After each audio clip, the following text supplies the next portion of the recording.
Hello? Hello? Hello? Hello, Big Man fans! Man fans! Yes, it is me, playerzero, and I have everything ready for the stream aside from my script, so, okay, who is excited? It's the final stream of the year! We made it! We're at the very end! And before we start, I want to thank Zay for the donation. And now that I have thanked Zay for the donation, let's hop in and talk about what the bracket looks like. Okay, so if you missed last week, playerzero fought all the way up and won the winners finals. So he is waiting for the losers gauntlet to start this. Yeah, he's waiting for the finalists in the losers bracket. And let's look at what losers looks like after last week. Okay, there we go. So yeah, we're covering all of the win harder bracket today. So first up, we're gonna have ShironaNep versus Nonstopmop, and then we're gonna have WeenieWhistle versus Wintegral. So with that, let's well, actually, before that, yes, today we're gonna be starting with Nonstopmop and Symes as our commentators. We have someone else waiting. Hello, Nonstopmop and Symes. Greetings, I'm alive. Yes, hello, alive, I am Symes. Hello, Symes and Alive. Are you excited for this this first match on stream? Hey, are you excited, Symes? I think you've heard a lot about this. Yeah, I am excited. That's good. I am not. Okay, and with that intense hype, let's go into the setups, I think. So the first match is ShironaNep versus Nonstopmop, and we are good. Yeah, so the immediate thing that is jumping out to me here is that both players have Larkman. We are both using Larkman. Though I think it would be, I think in theory it would be a little difficult for Shirona to actually land some of those shots because I have like a gazillion barriers.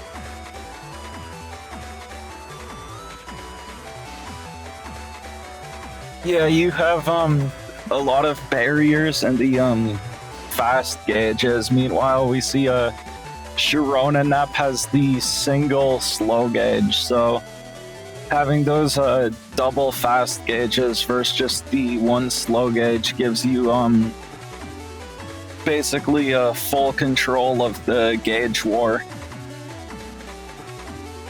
Yeah, and I think the other thing was I think Shirona actually has the 50 attack here, whereas I only have the 20 attack. I mean attack 5. Yeah, attack 5.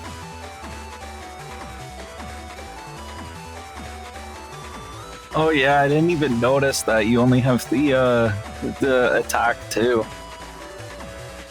But I guess since you mostly want to stay in fast gauge, you're not relying on having the higher passive damage from buster stats, so it makes sense. Yeah, that was the idea. Ideally, my build would like to run away all the way till the damage judge while avoiding as much damage as possible. Yeah, that could be yeah, these is pretty interesting. We see you both have that Gregar Giga, but you have that Delta Ray, and Shirona has the Q Force. Yeah, the Q Force is definitely. I mean, I think most of the Gigas there are pretty good. Both Q Force and Delta Ray are both pretty good. So Yeah, I think, yeah, I've heard some things about this match, so, it will be pretty interesting to watch, so if you don't have anything else to add, I think we can get into it. I have nothing to add. We just gotta get into this, and once it's over, it's over. You ready? I'm not. Yeah, let's go.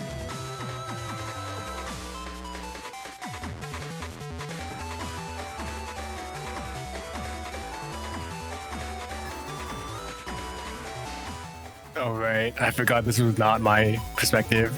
So I guess this would be a little interesting for me to see. Yeah, it's always kind of a strange feeling watching your own matches from the other side.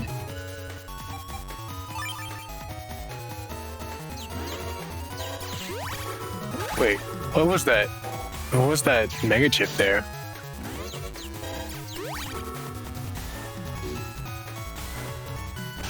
That This first is chip. There's a guaranteed charge proc for me, I think. Yeah. Oh, okay, that looks like ground man.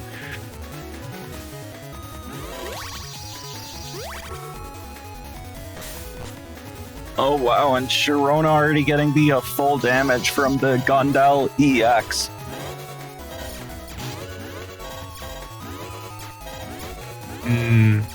I think I should have been paying attention to how many chips Shirona actually had used that turn.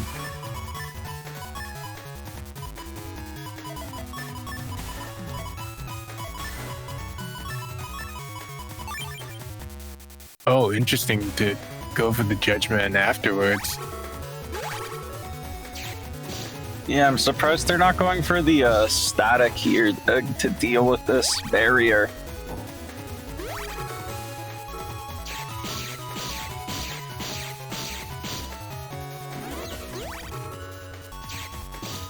Oh, and we're seeing the damage confuse bug from Larkman come into effect from that grab banish. So whenever Larkman gets flinched or pushed, he becomes confused.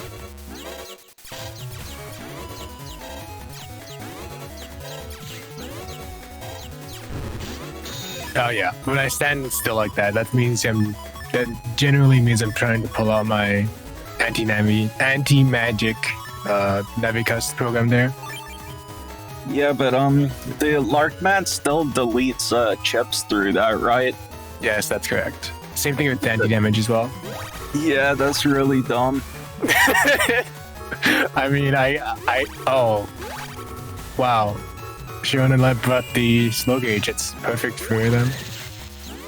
And the uninstall static, but at least you have the sanctuary up. But I did lose my anti-magic, unfortunately, so now I can't use that as my defense.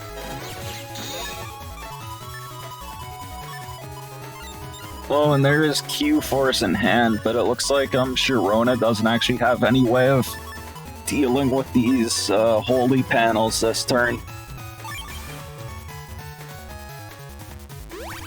So Shirona probably wants to dig for their Element Man or something first before going for that Q-Force. Yeah, most likely. Seems like I'm getting pretty good value off of this life over here. Well, I think there's not much advantage I can really take without any really significant charge shot. Oh boy, and there's the Windrak and the Gregar Giga that will also deal with most of these holy panels.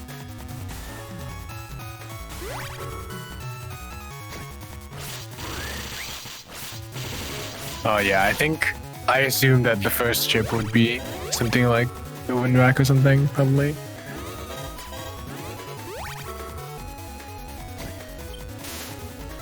Oh yeah, that's a lot of trouble.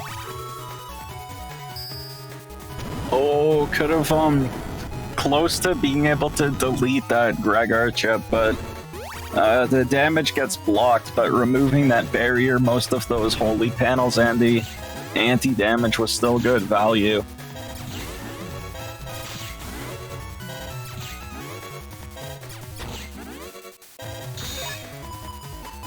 Also, wow, I really have just not pulled the other fast gauge in my folder.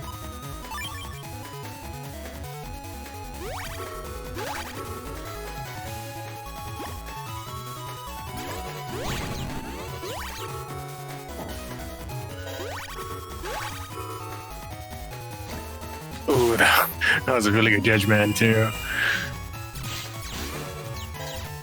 Yeah, and so we see there the that's actually one of the advantages of Larkman having that damage bug confused. Instead of being paralyzed, he became confused. Yeah, it's what everyone refers to as a pseudo status guard here.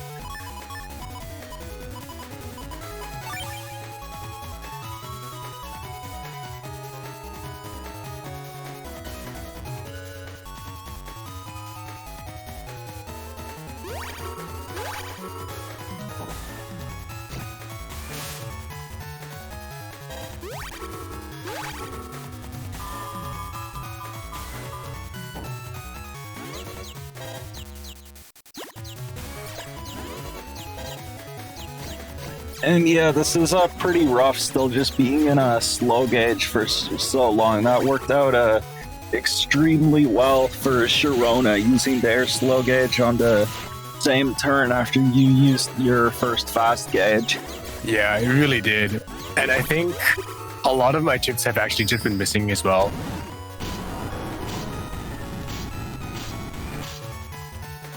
Ooh, that was a pretty good Gregor, though. I think that was 4 or 5 rocks, so...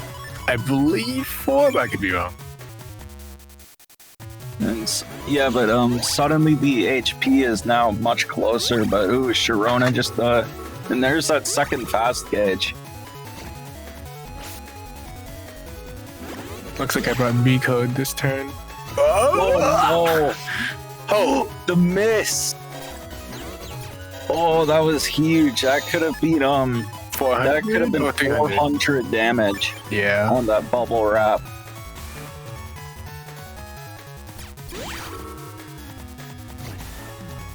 And the ×2 blast man. Oof. And the ×2 erase man gets blocked by the bubble wrap. Wow, that bubble wrap was huge. It came up at the last second to block that ×2 erase, man.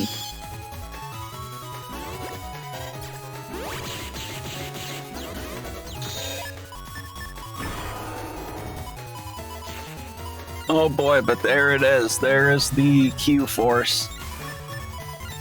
It looks like... Okay. Whoa. Oh, wait. It looks like they want to beast. Oh, yeah. I think they're gonna try to beast charge their the grab revenge. Get rid of the holy panel and then use the Q force, which I think is actually the correct play there. Yeah, this is the correct play. We'll see if you have anything else left to stop that. Oh, dodges the elect beast, but gonna be tough to survive this Q force. Yeah, especially without... I believe I used most of my defenses there.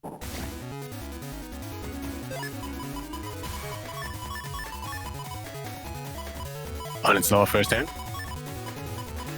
Yeah, it's pretty tough because we see here that Shirona starts with about 600 more HP than you, so that is a pretty decent starting HP deficit to overcome here.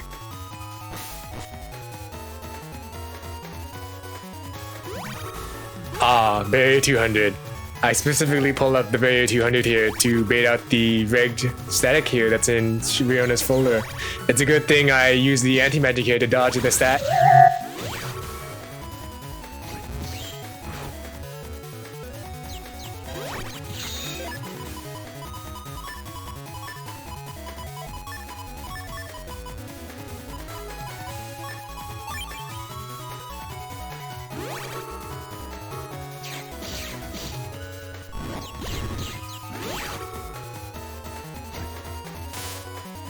Yeah, so this is yeah,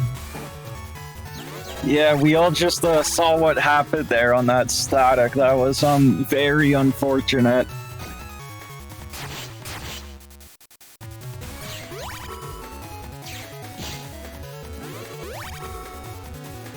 And yeah, this is a pretty rough match now. We'll see what Nonstop can do to try and bring this back.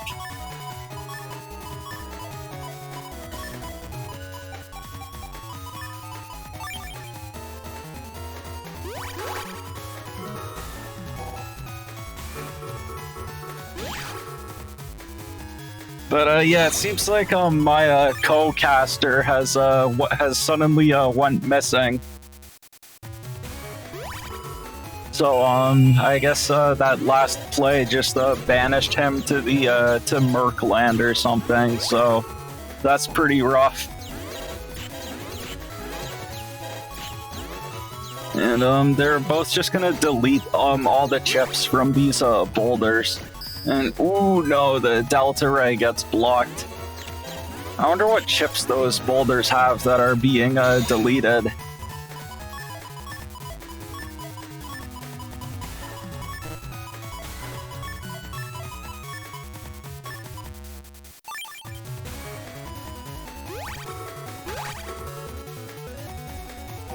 Okay, Nonstop has that Holy Aura set up again.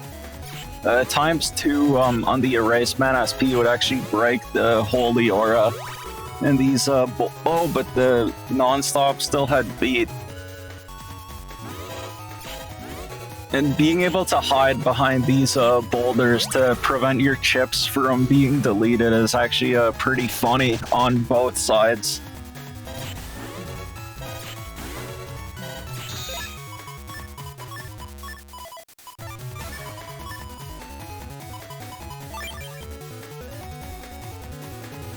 Those boulders actually have 500 HP, so they're pretty chonky. Ooh, and Shirona manages to get the ×2 ground man here, so that will take out a bunch of these holy panels and the life aura.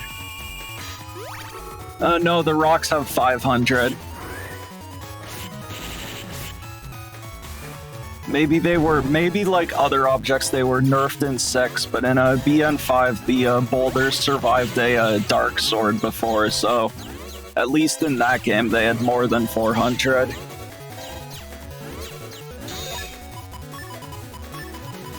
That'd be kind of funny if even the rocks got nerfed in 6. Oh, and the ×2 Gregor, but the 600 will get blocked by this life aura. 2, 3, only 3 rocks. That's pretty unfortunate.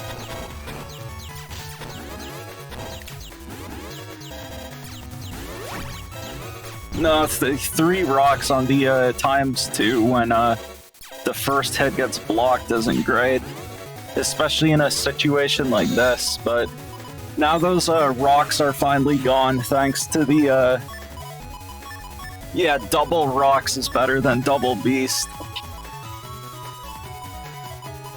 And now Shirona has their own Gregar Giga. Ooh, the ×2 Proto Man, that's actually big. But if Shirona's able to get the ×2 Gregor of their own here, ooh, and there it is. Oh boy. And I think that was 4 rocks, so yeah, that's huge.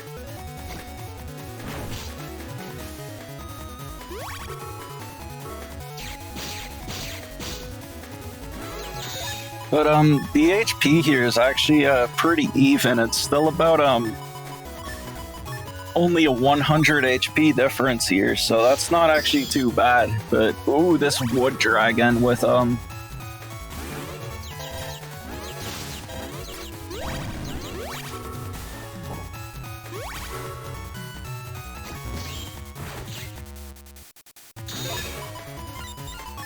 the problem for Nonstopmop here is that ShironaNep still has that Q force in hand, which, as we saw, finished the first round, and it will all come down to whether or not Nonstopmop has anything left. Oh no, the Judge Man on Bubble Wrap. Oh boy.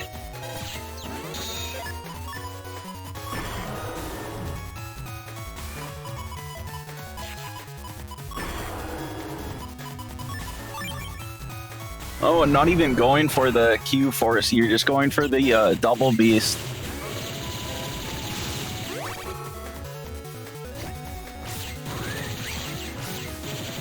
Might survive with... Oh yeah, survives with 1 HP left, but this is gonna be pretty rough with ShironaNep still having 900 HP. Does Nonstop have anything left? No. F. Rip. Yeah, I could definitely see why this match was considered to be a pretty cursed game. But still well played by both players.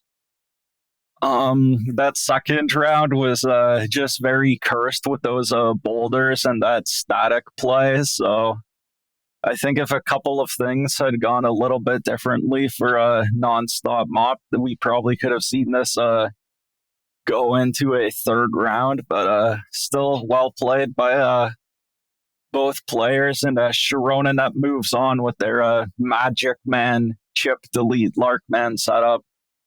Shoutouts to BCC.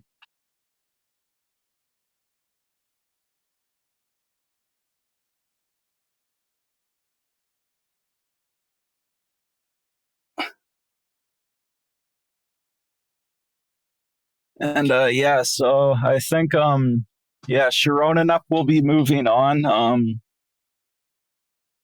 And with that, we can, I think, get started onto our next match, which will be WeenieWhistle against Wintegral. Hi, I'm back. Oh, you're back from Merkland? Yeah. I don't know. I don't know what happened to me. It's like I got uninstalled or something. But there's no way. I had anti-magic. There's no way. I definitely input that anti-magic there. I definitely input it there. There's no way that hit me.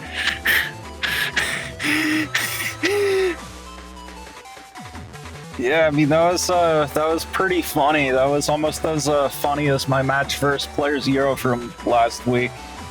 Oh yeah, it's a good thing you left.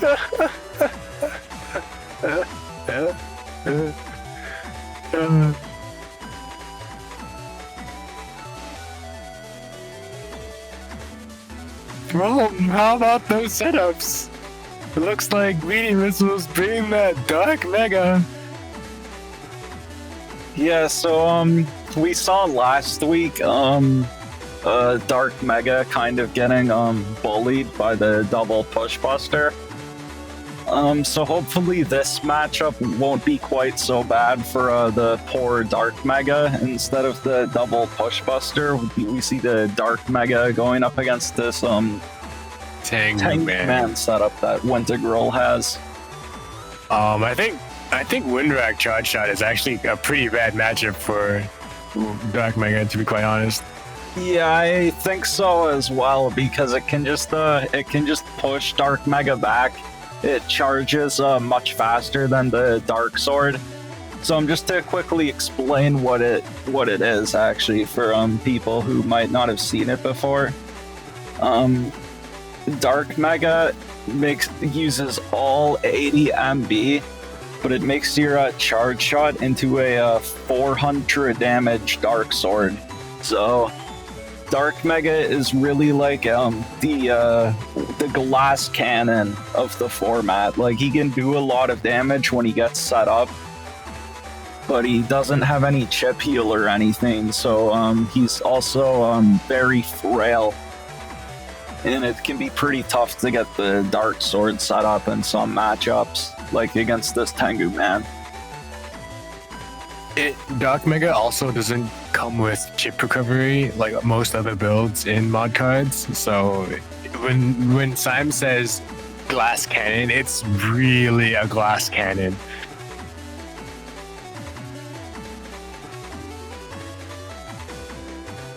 Yeah, he uses so you have 80 MB to work with, and Dark Mega uses all 80 of that. So yeah, there's no room for like we see Wintegral has that totem, which is a 40 HP chip recovery. And almost all builds have a totem, scarecrow, or at least Gwens. With Dark Mega, you don't get that. You just have your base HP and recovery chips, and that's it. No other, no chip recovery. And so we also see that Wintegral, since they're running Tengu Man, also has a lot of area in their folder. We see WeenieWhistle has 5 area grabs and 2 panel grabs. And Wintegral does only have the 4 area grabs plus a Judgment. So it'll be definitely a big part of this match will be seeing how both players manage their area. And also seeing how Wintegral uses that Windbreak charge shot to his advantage, because I think, in theory, Wintegral should be able to dodge most damage from the Dark Sword charge shot, but it depends on how WeenieWhistle plays that as well. Yeah, we'll definitely, because the WeenieWhistle can't just camp forward the whole time, because getting hit by the Windbreak charge shot would interrupt the Dark Sword charge. So Wintegral will really be able to have a huge advantage actually with the area control, because WeenieWhistle won't be able to camp forward even when he's at plus area. WeenieWhistle would need to be at +2 area and then be able to camp on that first column. But even then, the Windbreak charge would still be able to push WeenieWhistle back, so then Wintegral could use their Judgment or something. Yeah, this is not going to be easy, but I mean, at least when WeenieWhistle has more area, so there's at least that chance, I suppose. But how long it takes to charge the Dark Sword, I'm really not sure. And yeah, it will be pretty tough, but there is one last thing I want to mention before we head into the match, which is that Dark Mega also gives attack +3.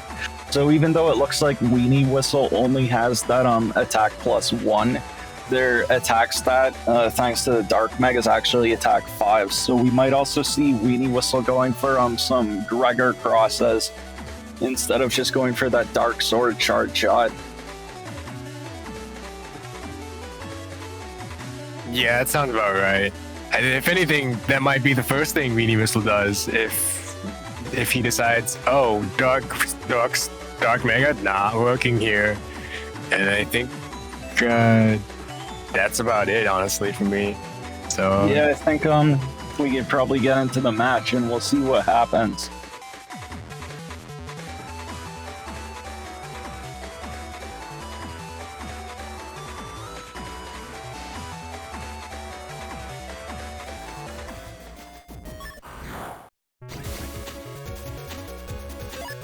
Oh, nice, and we see the Guardian starting field. This is always fun. What is that, an H code? Oh, count. Oh, okay.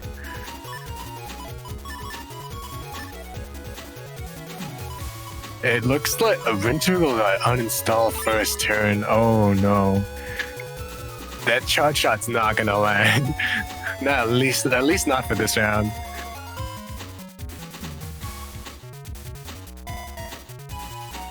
I guess we'll be seeing if that uninstall is able to land at all, though. Yeah. Is Rush? Okay, yeah, this Rush.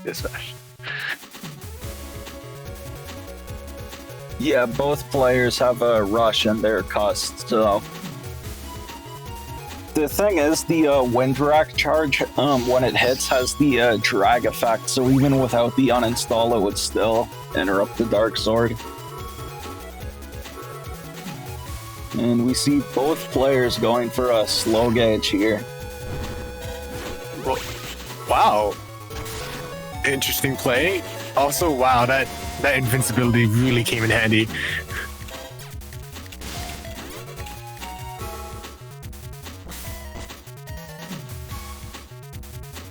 Okay, and we see a WeenieWhistle feeds the bird. We don't know what. We know it at least wasn't a Giga, since WeenieWhistle doesn't have Shuffle and it was turn 1. Ooh, and into the Double Beast. Maybe that was a Element Man or something.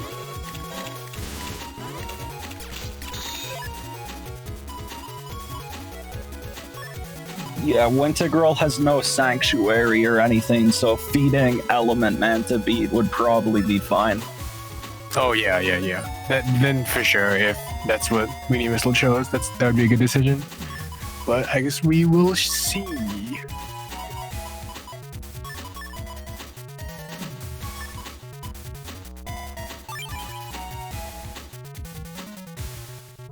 And yeah, Tengu Man's a pretty interesting card. I don't know if because it's basically like permanently being in a Tengu cross, at least with the charge shot. And so actually this it's pretty hard to get value from barriers against Tengu Man, so we'll probably see Wintegral just blow that barrier away. Tengu Man also gives Air Shoes and Beat, which is very helpful.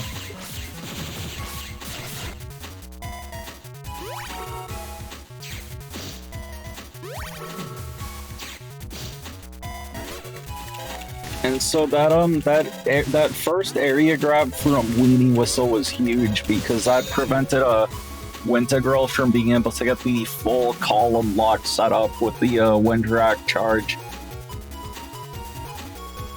Yeah, actually, I was surprised WeenieWhistle held on to area for that long. It was very good that he did, because that basically saved him from that horrible area lock. And it looks like this turn it looks like Wintegral is going for the Falzar Giga. I'm kind of surprised that Wintegral didn't go for like a Tomahawk cross here or something, especially with WeenieWhistle and a Lek cross. That's kind of cool. We're seeing both Falzar and Gregor in this one TFC.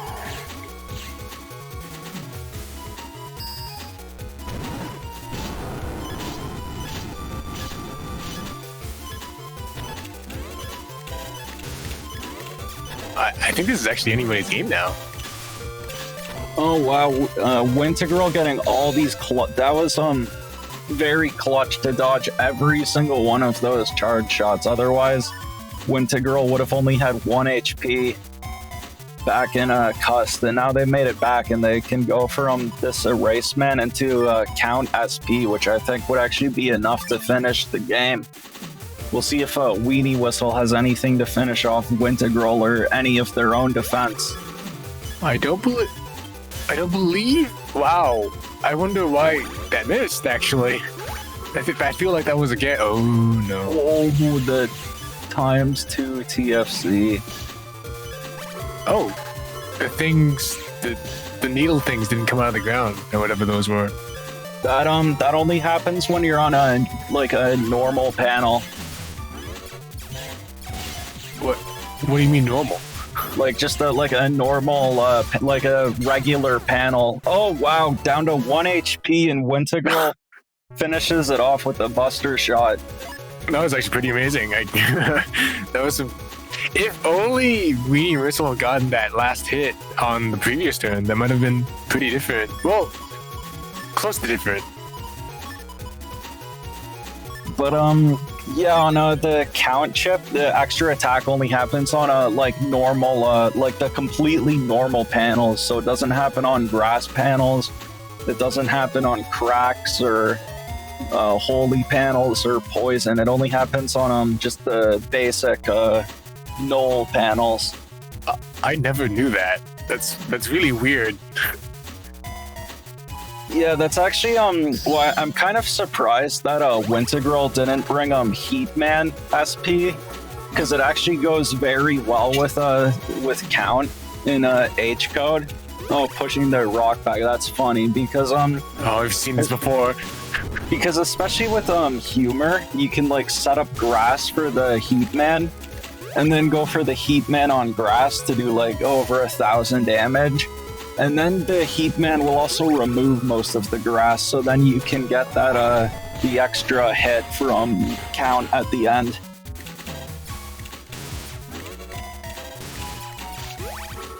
Oh, okay, I see what you mean now. I now see what you mean.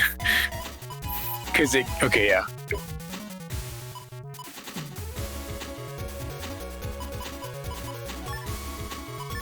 Yeah, I think it's I definitely think it's for the best that we don't have like a Gundel EX double beast and the Psy Beast Gigas in 6.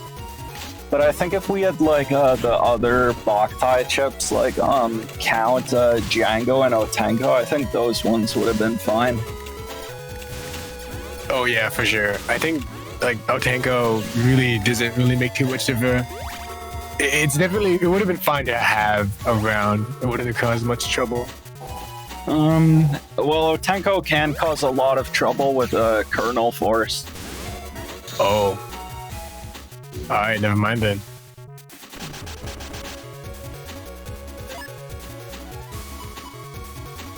And so, this is kind of a funny situation here, because even hiding behind that boulder, the Windrak charge pushing the boulder into the Life Aura still does 200 damage, so like even behind objects like this, your Life Aura isn't safe against the Tengu Man charge shot.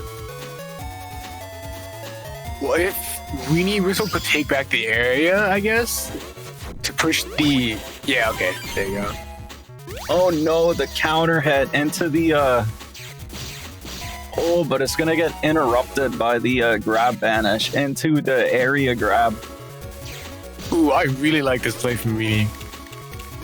To go to, maybe Weenie should have brought more defenses for this, but I do think that SoulXCross is probably the best play here.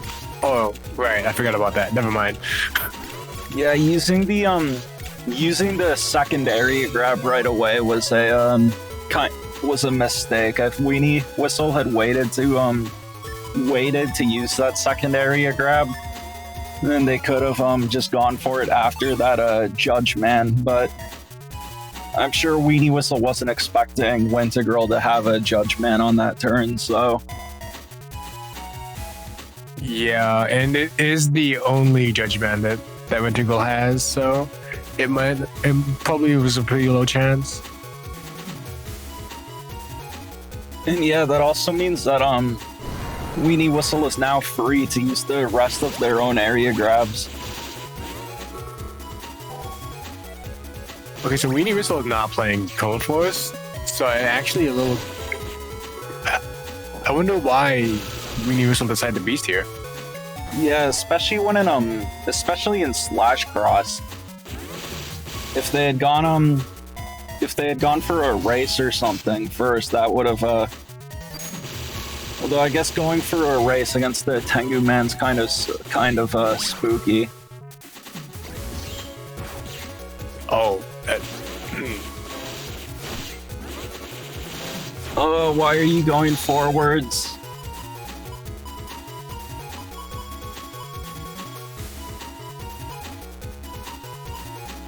Well, WeenieWhistle does have a nice amount of HP, so maybe they can still get this comeback. Did you? Okay. I was like, but WeenieWhistle only has 2 digits. Oh, but those are the 2 digits.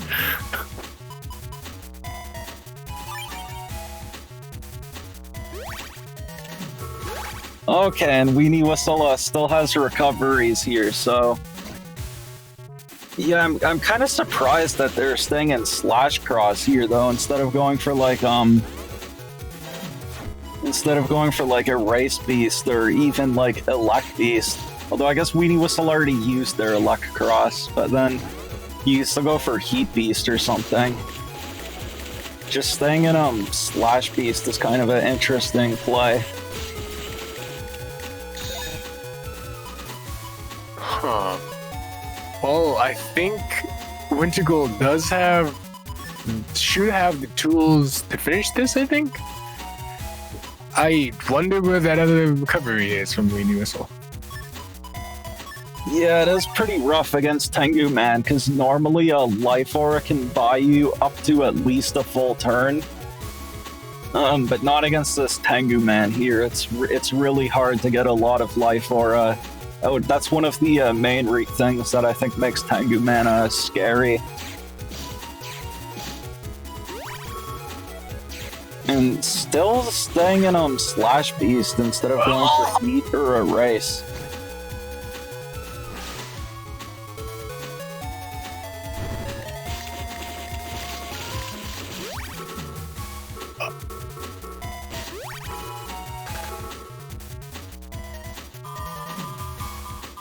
What attack does Wintegral have? Is that... It's not 10, right? No, Wintegral shouldn't have attack 10. Going back to the setup, it looks like he has attack 5. Or no, attack 6, because he has Needler. attack max and Needler, yeah. Or does Tengu Man have like minus attack? Oh wow, these dodges by WeenieWhistle. Yo, those dodges, wow. WeenieWhistle's movement's looking fine. WeenieWhistle's like, I will not go down that easily. That was pretty crazy to make it back to cuss through there. That was very clutch movement by WeenieWhistle.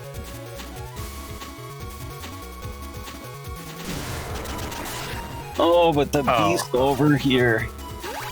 That's not a good sign. Oh, I think. Well, maybe Wintegral wanted to get the invisible out. I believe that's the next chip. Yeah. Yeah, they're probably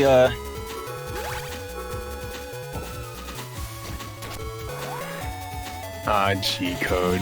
That means nothing. He's probably left. It would be really funny if the beast overstopped on that poison panel. What if? Oh no! Oh, he's dead! He had flow juice, but he was uninstalled. He's dead! Oh no! I can't believe that's where it stopped! I called it. That's so. Oh no! Oh no! Oh no! Oh, that was a commentator's curse right there. I can't believe it! Wow, I'm so sorry, WeenieWhistle.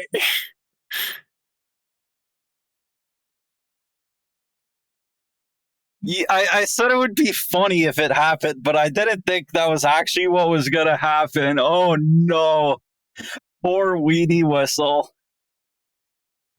Well, I mean, I don't know. Sometimes you don't want to think about it. I wonder, I don't know. Poor thing, poor thing. I don't know if Gregor was used. Oh, according to HonorNite, Gregor was used. So I guess. Yeah, then it would have been pretty rough to try and make a comeback still if Weenie had already used his Gregor Giga, but man, that ending, that was very unfortunate. I don't know. I wonder what the chances are of that. I want to say it was just like basically a 1 in 4, because there was even baiting it to that to the middle row. It had 4 panels in the middle row to choose from, and it was like, yeah, I'll stop on this one right here, the front one with the poison. That seems good. And Weenie's Buster made that poison. Like, oh, that's Weenie. That's true. It's like Weenie ended himself. Yeah, because Dark Mega has that poison panel Buster, and yeah, so that was WeenieWhistle that made it. So yeah, let this be a lesson to you kids. Don't use dark chips. It doesn't work out well for you, as we saw what happened with to Dark Mega there.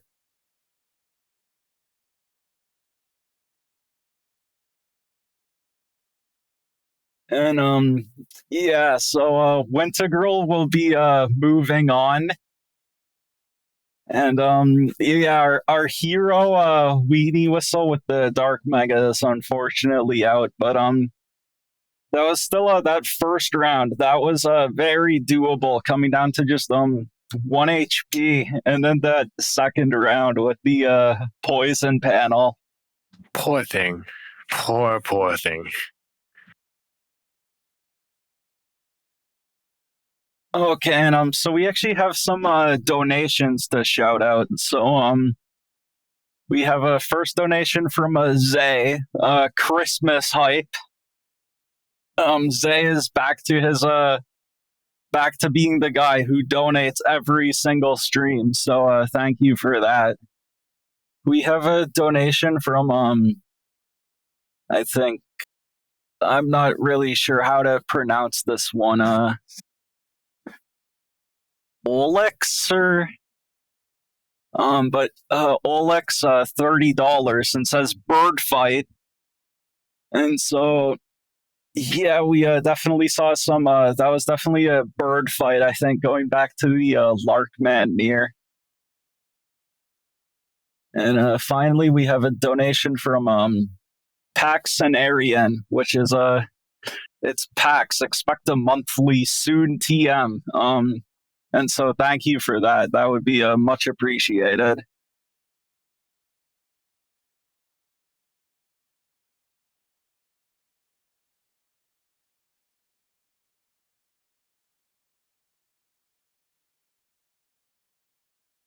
Okay, so before we go into the next match on stream, let's hop over to the bracket real quick. So that was ShironaNep versus Nonstopmop and WeenieWhistle versus Wintegral in the losers first round just now. We are going to be going into the losers quarterfinals from there. So it's gonna look like this. We will have Thiago versus ShironaNep. Thiago was knocked down by, I believe, Symes. And after that, we're gonna have HonorNite, who was knocked out by playerzero, I believe, versus Wintegral for, again, the losers quarterfinals. Okay, and with that, let's go into the setup. So now we have Thiago versus ShironaNep here.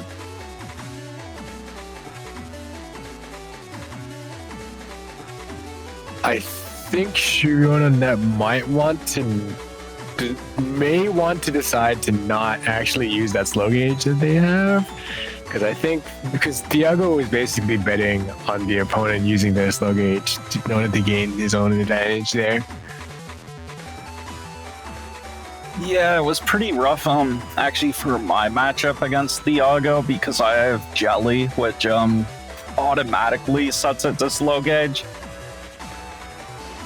And yeah, but thankfully for Sharona, oh no, Sharona also has Jelly, so Sharona can't just not use that slow gauge. Oh no, they have the same problem I had, where it's basically just instantly gonna be in full gauge. Slow gauge. This is exactly what Thiago was counting on. Yeah, so for Sharona, there is one great thing Sharona could try to do, and it's probably unlikely to happen. But if ShironaNep can manage to somehow delete Thiago's BDT with the Larkman charge, that would be pretty huge. Well, okay, so ShironaNep does actually, if I recall from my own match, ShironaNep had a fair amount of HP, so I think the BDT being deleted would actually cause quite a huge difference, because with how much HP the two have, it might just go down to just whoever can deal more damage. So ShironaNep can get rid of the important chips that Thiago has and land like a 2x Vigor or 2x anything that's kind of important. This could end up being pretty good for Shirona. Well, Sharona does have quite a bit of HP themselves. But if we look at their folder, they don't have any recoveries, whereas I think Thiago will have about 500 more starting HP than Sharona. And Thiago also has the 2 recovs, and they both have totems. So I think Thiago will end up having about 1,000 more effective HP than Sharona. Oh, that's true. Yeah. Thiago's basically going for like this the chonkiest Planet Man BDT setup possible. And so that also means that he won't get stunned by ShironaNep's Q force. So, and he can also if he's in base man form, he can make he has that crack shot buster to make holes, which if he can uninstall ShironaNep, the holes from the crack shot buster become extremely annoying to deal with. And so this will basically come down to if ShironaNep can get like a early decross on Thiago's dust with those we see Shirona has those 2 machine gun 2s. And actually both players have Erase Man SP.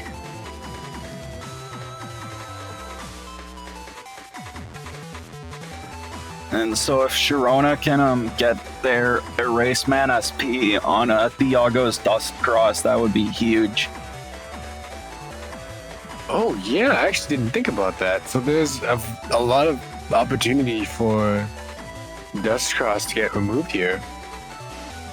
Yeah, and if Dust Cross gets removed, then Thiago will no longer be able to dig for like his bug fix or his BDT or anything. So yeah, that would actually be a huge problem for Thiago if he loses his dust early. He does at least have the first barrier and full cust reg for dust dig, just like we use in BN6 US. So he should at least get a couple of 1 or 2 turns from dust.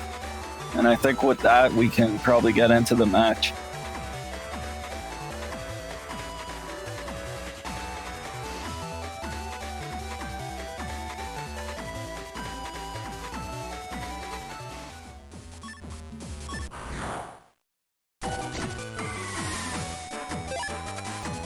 What is this thing?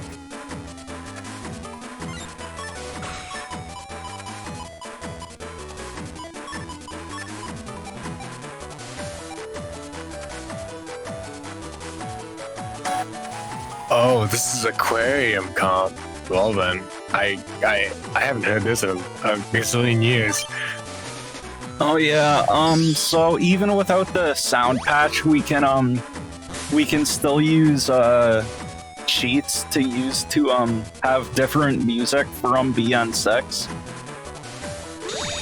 And so before we had the sound patch on Falzar, I would always use that with Falzar. So it looks like Thiago's using that here to get the aquarium theme, which is one of the all of the dungeon themes in 6 are pretty good. So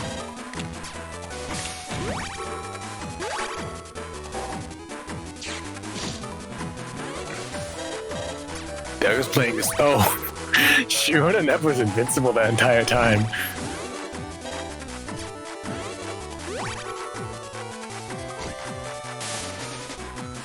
ooh, having to use Judgment here on turn 1 is actually not good because Thiago has a pretty high area setup himself, so using Judgment here right away when Thiago hasn't used any of his own area grabs yet is actually not ideal.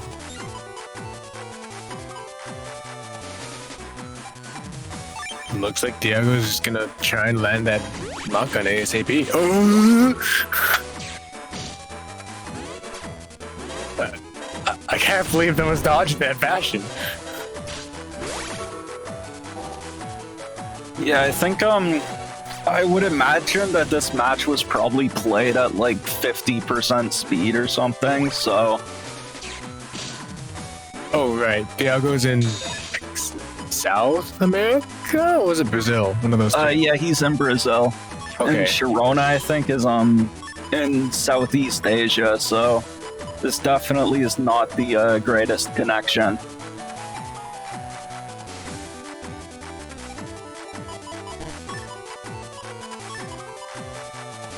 Oh, electing not to get rid of the aura.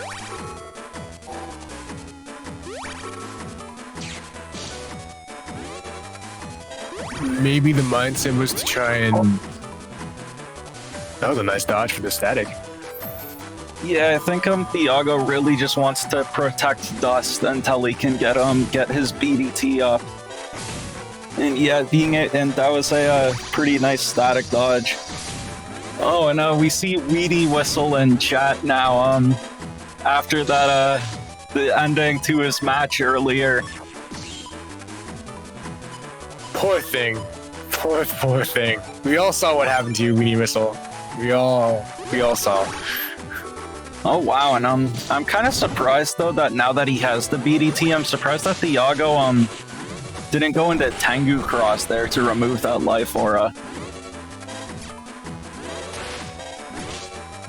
Maybe the intent was just to land these BDTs, I guess. Oh no, I just realized. Oh, this is so bad for Shirona. Oh no. ShironaNep has Aqua Body against BDT. Oh boy. If Shirona, you should probably go like right into a charge cross here or something. They're staying in base mana as Aqua Body. Yeah, Aqua Body is in my opinion the worst one because it dies to BDT, it dies to Electcross, it dies to Scarecrow. If someone's running Destroy Pulse. So yeah, ShironaNep. Yeah, that's 800 damage from 2 BDTs. Oh, this is actually a terrible matchup for ShironaNep. Oh no. Oh, not going to ground cross or anything. Okay, yeah, that's you gotta do that. Yeah, but the problem is, so Charge Cross is very strong against the BDT because you could charge tackle the BDTs and destroy them. But we see here Thiago has that Bubble Star ready. Oh no! That's the same combo he did to me before. He uses the Bubble BDT with the Gundel EX. Wait, so yeah, it does like 1,000 damage in total. if you're in a bubble and you have Aqua Body and you hit with it, your weakness, how much does that do? Like honest question. I think 600. Oh, okay, so it's not. I think it was only grass, right? That actually gave you like an actual ×2 No, I think that's also the way it works. I think this was actually changed in BN5, but instead of adding another ×2, it adds plus 100%.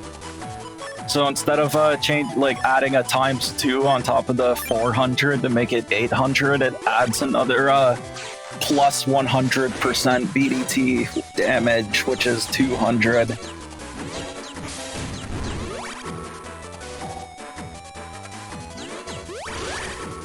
Ooh, static.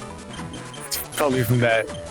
Oh, this is actually... I had completely forgotten that Shirona had the Aqua Body against BDT. This is actually so rough. Oh, wow. It's the lag step on the machine gun. Maybe that's just how... It's like using Mach Gun in a different world. I just can't explain it. It feels so different.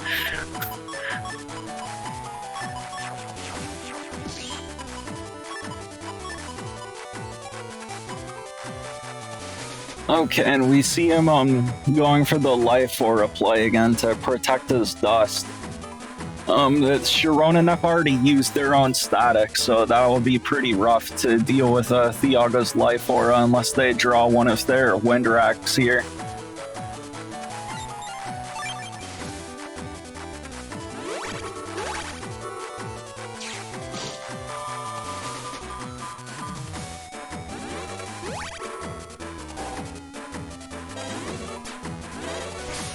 I think that was good, going to that position before using their life aura.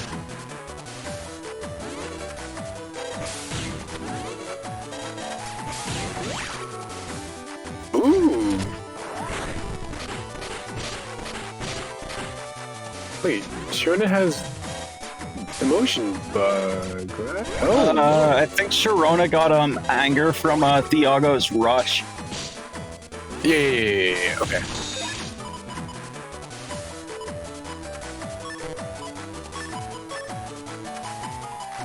Yeah, using the that's something you see a lot more of in the standard format, is using the stun from the opponent's rush to give yourself anger. But Shirona, since they don't have emotion bug, was still able to take advantage of it, even here in a mod cards format.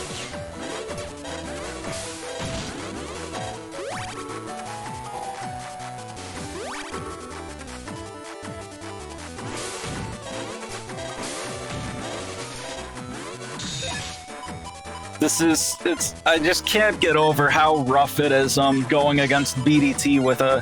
Why is he only dust shooting one chip? I don't know. Because Thiago still hasn't found BDT, so... Yeah, I'm not sure why he didn't dust shoot 5 chips.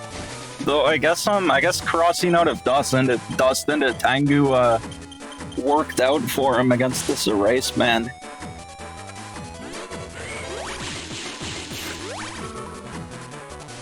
Oh, this is a 200 here. Why did that still stun instead of causing the confusion?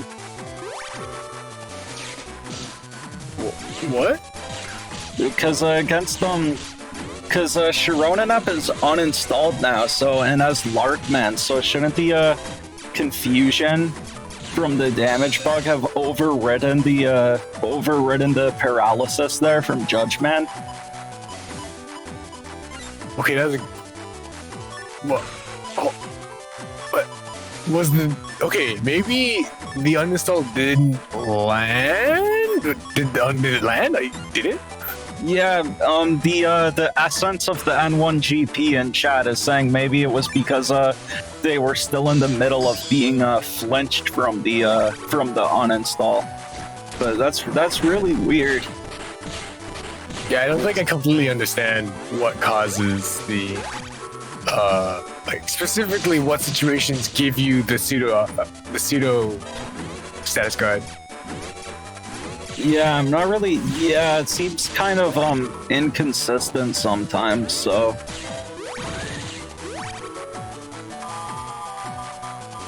Oh, okay. Yeah.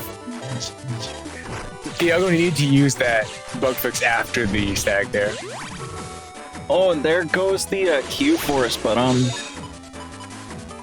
using the Q-Force without Beast Out, so this, or any other boost, so this Q-Force isn't actually gonna be very powerful here. It's only gonna do I think 270 damage, which is, especially in this format, that's practically nothing. Thiago's so confident about it, not even going to waste the invis on it. Yeah, I mean, Thiago with his setup has, I think, like 4,000. Like, he has like almost 5,000 effective HP. It's a very chonky setup. So like a completely unboosted Q. Ooh, but here's a Gregar. This will hurt a bit more than the Q Force at least. Ooh, I think that was 5 rocks too.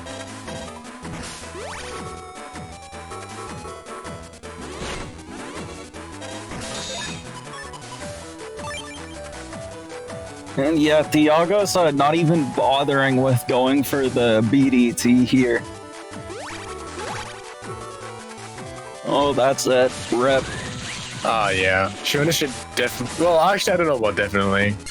At that point, maybe it was just the mindset of, oh, it's over. Yeah, that almost seemed like a bit of disrespect from Thiago at the end there, but I guess it was pretty safe going for the he still had all the pressure with from the tomahawk cross, because he was actually Thiago was on a hole and Shirona was uninstalled. So as long as Thiago was on that hole, the charge tackle I don't think could even hit him at all. So Thiago was actually safe there for a while, even against the charge cross. So yeah, that was just a pretty rough situation for Shirona. Yeah, that was a pretty rough match for Shirona there. I mean, I think that was about as well as it could have played, that entire thing there. Yeah, I mean, we saw Shirona go for more crosses in the second round to avoid being stuck in as Aqua Body against the BDT. But then we saw Thiago adjust to that by not even using his BDT and just going for all of his other chips instead. And so yeah, that seemed to be a pretty rough matchup for Shirona.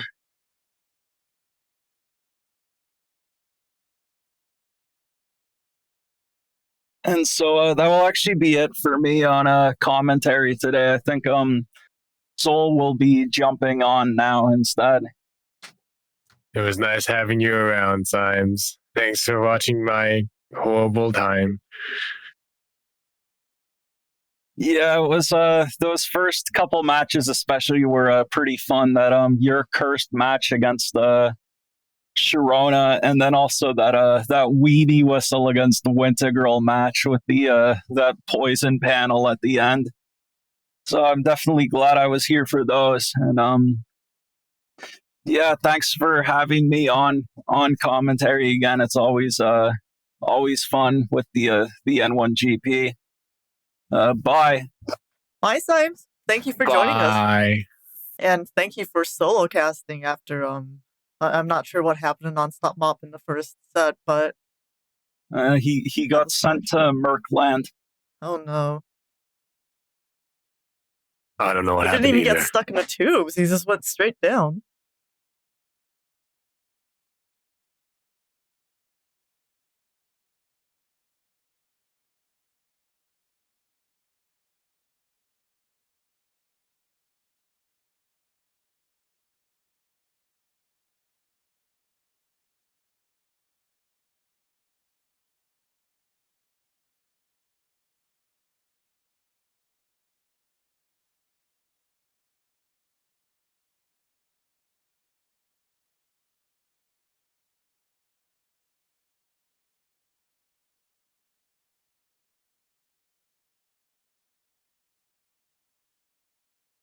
Okay, coming up next is the other losers quarterfinals match with HonorNite versus Wintegral. So let's head into the setups first. Hello, hello, hello. Hello, hello, hello. Okay. Alright. So this match is Buster Bug versus Tengu Man. But versus Tengu Man. Very interesting matchup here. I definitely think that HonorNite has a lot more experience in Battle Network in general than Wintegral. I think Wintegral's still relatively new. He's been a few of our tournaments now, and he's actually pretty damn good, but I don't know how he's going to fare against this Cold Man strategy that HonorNite has been using this entire time. If you remember from last week's tournament, we saw a pretty tough match between playerzero and HonorNite, with Cold Man putting in so much work. Getting frozen once means uncertain death, with that 50% chance to cause that freeze. I'm not too sure. I feel like even if Wintegral ends up winning on area and locking all the area down, HonorNite still has a pretty solid chance of pulling things back, just with that 50% chance of freezing. Mm-hmm.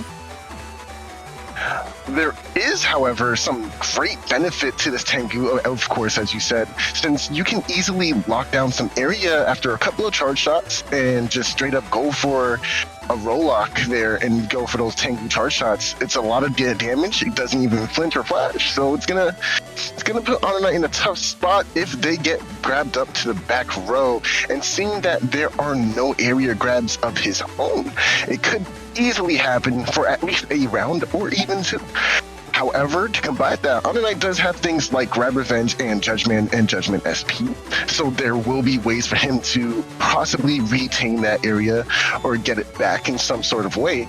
But it will be a little difficult to try and combat that in an unpredictable round. You know, he has to read when that area grabs will be coming down. It's going to be a slightly uphill battle for HonorNite in terms of area, but I'm pretty sure he can pull it off. I'm not sure. We'll see. I think one more thing to note about the whole area situation is that HonorNite only has one win rack. So even if HonorNite had both judgments, there wouldn't be any guarantee that that area would be coming back.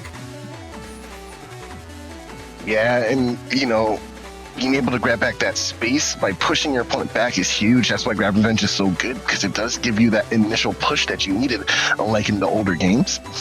But the Judgment doesn't, so it's gonna be pretty tough. That being said, let's get right into the match and see how it shakes out.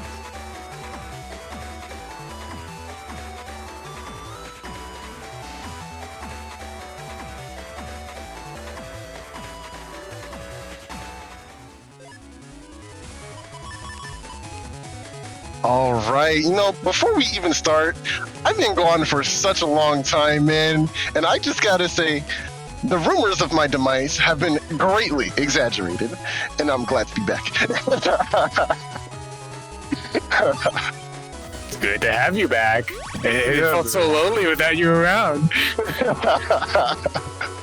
Oh man, but getting right back to the match. HonorNite starting off turn one with that bug fix.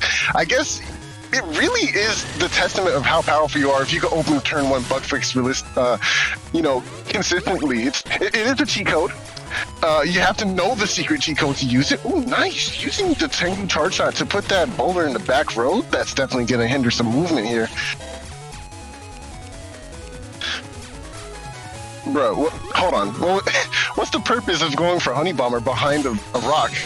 Oh, no! Wow! Oh, no. Okay, so getting that freeze at the end of the turn here is definitely going to force a cross or a beast out on Wintegral's side, because if you don't, that means you're just going to sit there and take it. He's going to take it. Oh my gosh. Wow, that was so scary. Oh, right. Yeah, that's right. Honey Bomber doesn't work with anti-damage, so it actually doesn't protect the anti-damage when you get the Honey Bomber. Oh my gosh, there's so much damage from the Buster here! Oh no! Wintegral, push me on! Wintegral, what are you doing at the turn? Wintegral, what are we doing? Wintegral, listen! Why for it? That doesn't matter now! You lost like 1,000 HP!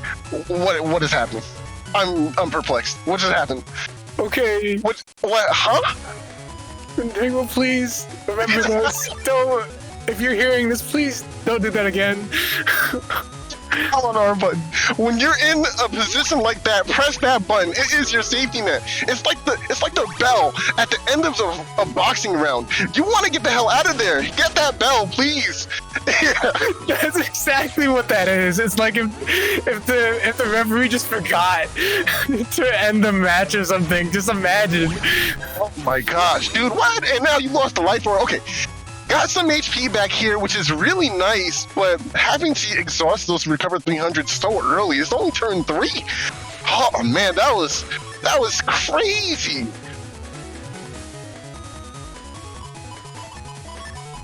Oh, I don't even know what to say about that. That's such a huge deficit. You lost so much resources just because you didn't want to press that button. That's insane. Yo, imagine if he wins this. Yo, hold on. I want to see this now.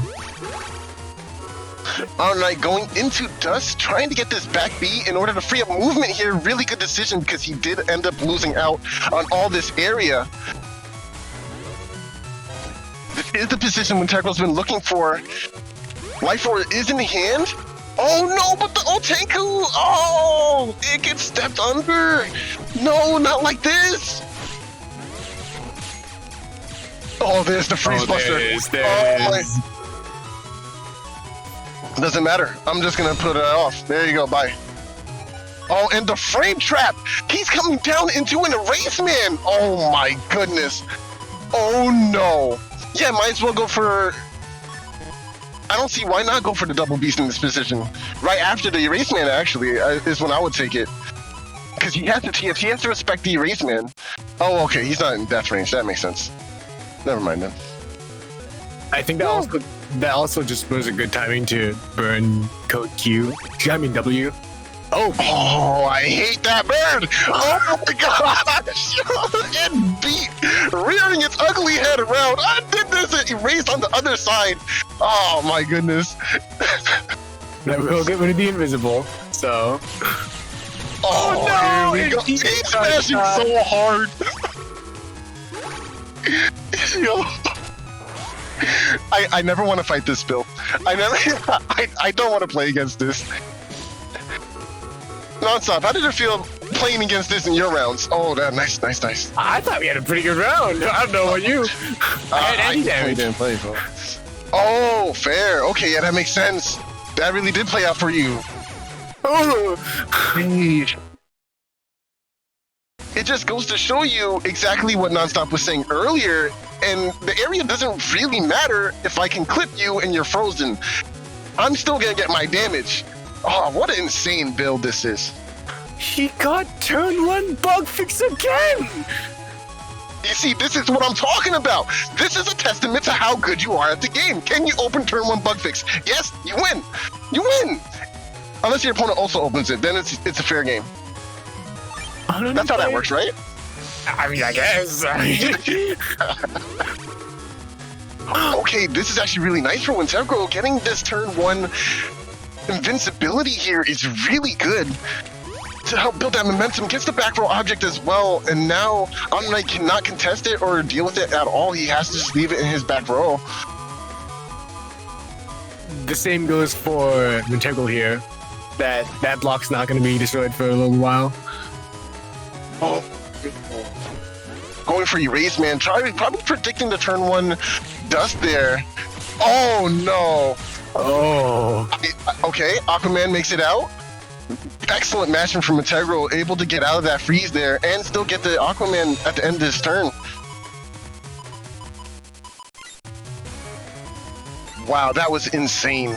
I'm still on that first round. Well, I don't know how I feel. I was pretty frozen. I don't know. I was pretty frozen that entire time. I saw that. Get out. Get out right now. Goodness. Oh, nice. Ending the turn immediately. And now what's really nice about this current state of the game is that when Wintegral is mid going for a charge shot, so he can easily go for something like Element Man or even an Erase Man or Judgment Man in this position because you are committed to using this charge shot now. You can't bring it back unless you cross cancel or change into Beast Out, which Wintegral seems pretty impartial to doing right now. Element will come out. Oh, didn't get the timing. Unfortunate. Fortunate for Wintegral though. Another area grab. Oh no, just going for the Gundelso here. Really good. Sanctuary can't help you, friend. But Grab Revenge can. No, it can't. The anti-damage is gonna block it. It's gonna be able to maintain Oh, this. you're right. Oh, whoa! Okay, it must have been the very end of Gundelso there. That's interesting. Wow. This. Oh no! Oh my goodness! Oh my goodness! Okay, I'm corrected. Anti-damage does interrupt the Gundelso, but missing that conversion there is really. Oh, poor HonorNite. I know he wanted that so bad. Wow, getting the freeze into Boulder there and missing that. Gotta feel bad after that one. Oh, there's all the bug Buster ups.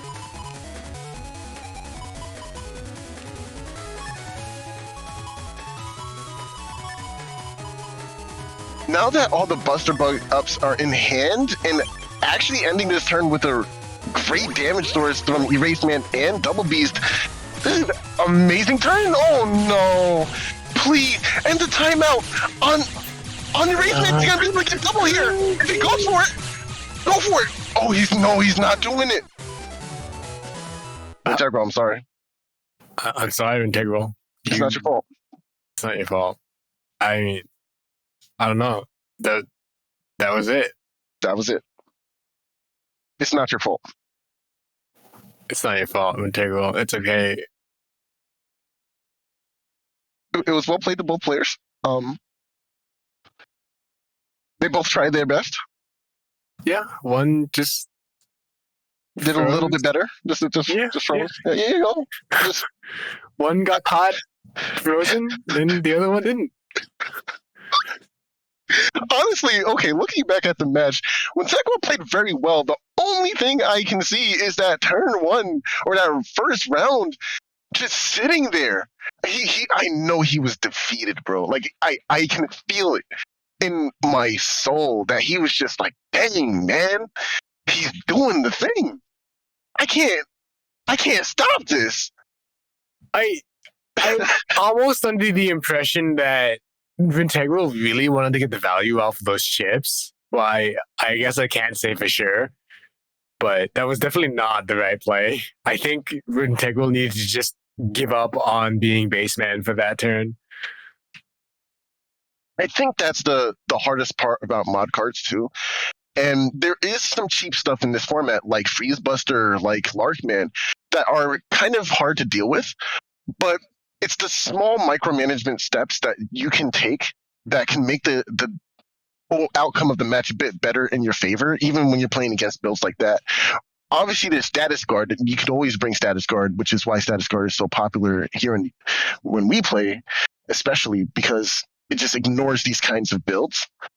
But I feel like there's just little instances of gameplay where you could have adapted a bit differently. In this case, I don't think Wintegral was utilizing his crosses very well. You know, he didn't want to leave the base form because he wants the charge shot, of course. And getting trapped in that mindset of wanting to keep the charge shot in mod cards is kind of what differentiates players at some point, because you have to have the understanding of when to change, you know? Yeah, because even though your entire build may be built around the charge shot in baseman, it's just sort of like, well, sometimes you have to rely on those crosses, like Tomahawk Cross, to actually give you a chance and not, well, freeze you in that case. Exactly. In YouTube chat, HonorNite actually says another thing he could have done, and this is a very small detail, right? This is something you wouldn't really think about. It's when Wintegral could have babysitted the back row of his field a bit more, so that way he doesn't get the point blank range shots. Because when you're point blank, that Buster is hitting a lot faster than usual than when you're in your back row. So it gives him less time to mash out, and it allows HonorNite to get more procs off of those P shots, you know? So when he's not on plus area, because you want to use the Tengu and drag charge shot if you're plus on area, so yeah, that makes sense. But when it's neutral area, or if you're minus area in that situation, go as far back as you possibly can, because that's your opponent's win con. Either way, excellent game to both players, man. Yeah, I mean, I think Wintegral was basically just playing their own build and trying to just get it to work. But I think HonorNite's build just happened to get a few more. It happened to take control over it, I guess you could say. It's very unfortunate. All right, that being said, it's on to the next round, which will be HonorNite continuing through the bracket and versing Thiago here. Ooh, this is going to be a nice match. You know, what I love the most about loser bracket is that this is the shark infested waters. You have to be able to combat and win, because if you lose, you're out. This is it. This is literally the last life. In that Mega Man game, you're trying to hit this platform, but you see the enemy flying across the screen, and there's an enemy coming behind you, and you gotta jump perfectly and shoot perfectly in order to get to that next platform to win the game. And this is it. The win harder bracket. Okay, Well- so with Soul hyping it up, I don't think we actually need to go to the bracket screen, do we? So let's go on to the winners semifinals, which is HonorNite versus Thiago. We are in the setup. I'm actually pretty excited to see this one, I'll be honest. Me too. One of the toughest things about dealing or playing against Thiago isn't necessarily okay. Lag is a big thing. Yes, I understand that's the elephant in the room. But Thiago is actually so smart in how he plays and his movement choices, right? And I feel like he's going to be able to utilize that in this match by, playing to his back row a bit more. He'll only probably step forward when releasing a BDT. He also has access to things in his folder like machine gun and bubble stars to go for that incredibly powerful Gundelso bubble star setup with the BDT. So we're gonna have to see how Thiago uses his movement to push advantage here in order to avoid these buster shots from HonorNite. Well, actually, Thiago has Planet Man, so we won't be seeing any freezes at all. That's right, Planet Man. What does Planet Man do? Planet Man gives you Status Guard. Status Guard blocks you from various status effects, and that includes freeze. I'm so glad you brought that up. It's almost like I segued it for you. But It was a good segue. This is exactly what we were talking about earlier, and this is why players tend to lean towards this Planet Man build so well. It's because that status guard is going to prevent you from getting frozen, and that is incredibly important when your opponent's entire strategy is, I want to press B to freeze you. Now, it's going to be on HonorNite to figure out how we adjust to that kind of playstyle, despite the fact that my main win condition is Coldman, and that comes with Twisty, and this is why I think Twisty is so important. After the uninstall, Twisty is going to force the opponent into a position where they have to deal with the Buster anyway. So it's a really nice alt win con that HonorNite has built for himself here, and I think it's going to play into this matchup heavily. I think the only issue is that Thiago is playing Falzar. So, and with the goal of being to pull out BDT, as soon as BDT is gone, there's no problem with going into Beast or Tengu Cross or anything like that. Plus, there's also the option of Hubbat that is in the folder for Thiago as well.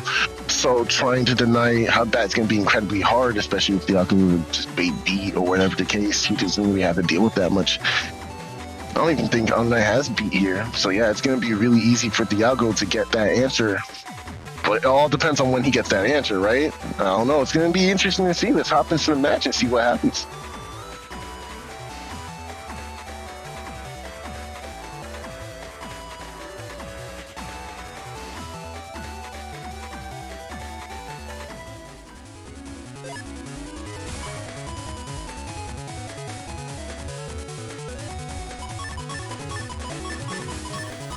Alright.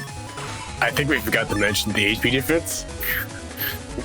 Yeah, 1682, first of all, is already pretty low for mod cards, in my opinion. I think 1800 is about still on the low end, but kind of the most common HP pool you'll see. So having 1682, it's a close to 17, but it's pretty low. Oh, turn one, going for that dust stick for both players. That's really nice. I think both players are just going to agree here to just... Oh, great.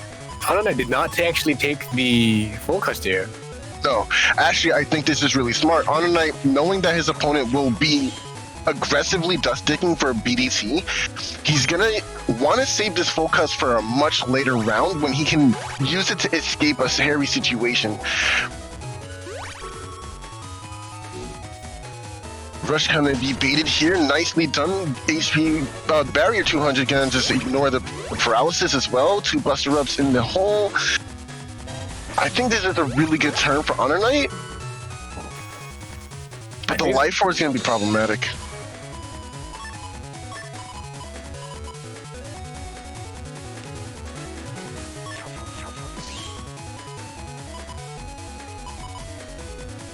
Oh, there's the wind track. Okay, so life force is not going to be as problematic anymore at all. Oh, this is a nice play. You see, going for the wind rack into a full cut is pretty interesting. I like this ordering a bit better. I might even take like roll here or some. Yeah, I like that. I like this a lot better. This is exactly what I would do. Wait, I don't actually understand why Beast was a good idea here. Beast is interesting. I'm not sure if it was a good idea, but I think what HonorNite wants to do is get rid of the cross.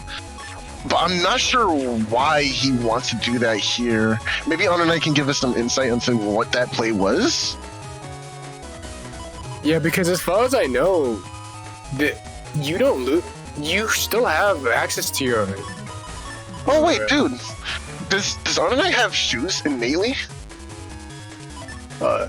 Wasn't I believe HonorNite was going over holes before just fine, and there was no uninstall. Yeah, I don't know. That's really interesting. I'm not sure why he went into Beast out. Yeah, I think Honey Bummer has shoes. Yeah, I'm pretty positive that's what it is. Yeah. Ooh! Just barely dodging that static. That was ultra instinct right there. Woo.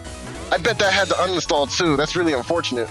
And then the Life Warrior comes up as well. That's really unfortunate for Thiago here. Oh, you're right. Yeah. So now, Thiago probably wants to get. Ooh, he might have some trouble getting rid of this aura then, because I don't think Thiago's build really. Well, actually no. Thiago could probably go into the Tengu cross just fine. Yeah. I was just about to say that. Tengu is definitely an option here. And it's not like HonorNite has a sword type chip in his folder to punish the Tengu.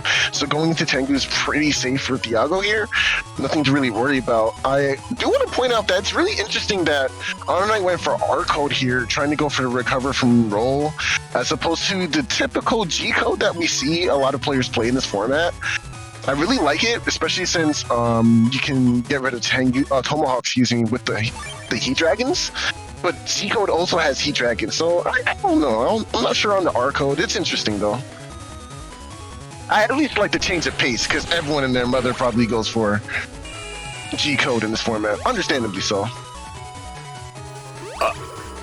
What happened that turn? It was just a standoff. It was just a standoff. I don't know what to say. Sometimes it be like that. You know, you don't really need to press a button. I don't need to commit. You don't want to commit. All right, we just gonna chill then, I guess. I mean, I guess Thiago didn't choose any chips that turn. I wonder what was so worth keeping. Maybe uninstall is coming now. Maybe it is. After an erase man, definitely feels like it's a setup. Oh, it's double beast. Interesting. I would like to see more P shots out of that, actually. Ooh, Element going for the ice. We'll get the freeze for free here. Oh, wait, no, that's right. Planet Man. It will flinch, though, because of the removal of super armor.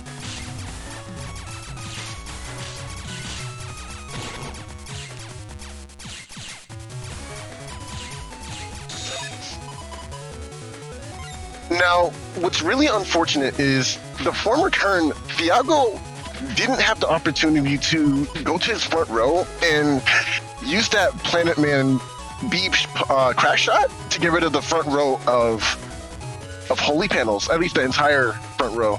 So now he's in a situation where you kind of have to deal with these extra sanctuary panels here.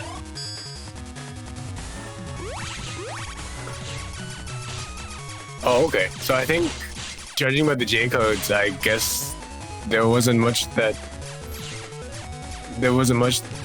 a night. Yeah, I feel you, bro. It's okay. Thanks. Huh? That might have been planned. I think I don't think Thiago had much reason to stay in Tengu Cross anymore.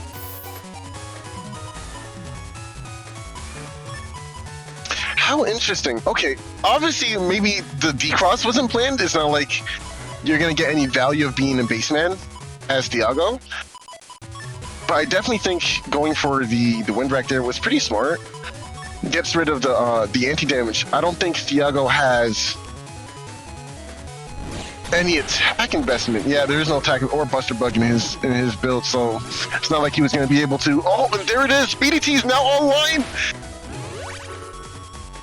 Oh, HonorNite is waiting because he does. Oh no, wait, that's right. Was HonorNite uninstalled as well? So there is no Honey Bomber here. I don't recall HonorNite getting installed. I thought that was only the opposite side. Okay, you know what? Now that I'm thinking about it. Okay, here we go. He went for the beast out because he wanted to get access to his Honey Bomber for this situation here. That was so big brain. What a setup, HonorNite. Woo! That's amazing. I didn't even think about that. He wanted to be out of his cross so he can have his Honey Bomber in time for when BDT starts making its appearance. And it literally worked out for him here. Wow, that's so good. Yeah, I did indeed say that. I'm sorry. But oh, did he say that earlier? Yeah, he did. But it's going to be a bit difficult in this situation now. It seemed like maybe there was a bit of lag because HonorNite did mention that hit earlier was taken specifically because he had input the back plus B there.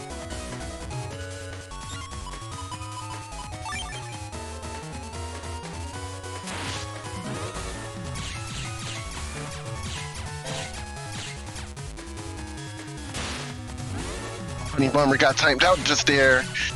Nice read from Thiago. Oh, dang. Another excellent read by Thiago.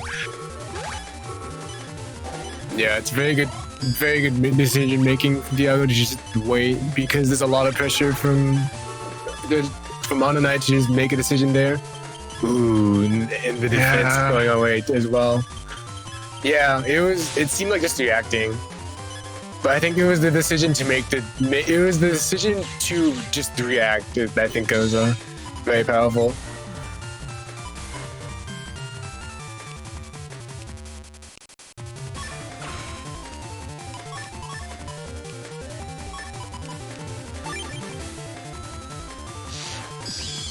Very interesting. Going for Tengu, we're going to be able to get back this area after a charge shot. Oh, but the anti-damage.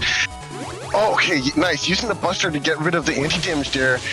And then now opening up the opportunity to go for a charge shot with Thiago, just letting HonorNite have it here.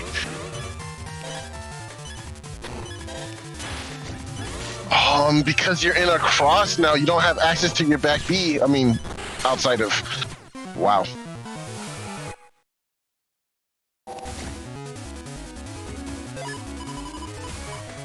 Dang, that was a very rough round for HonorNite there in the end.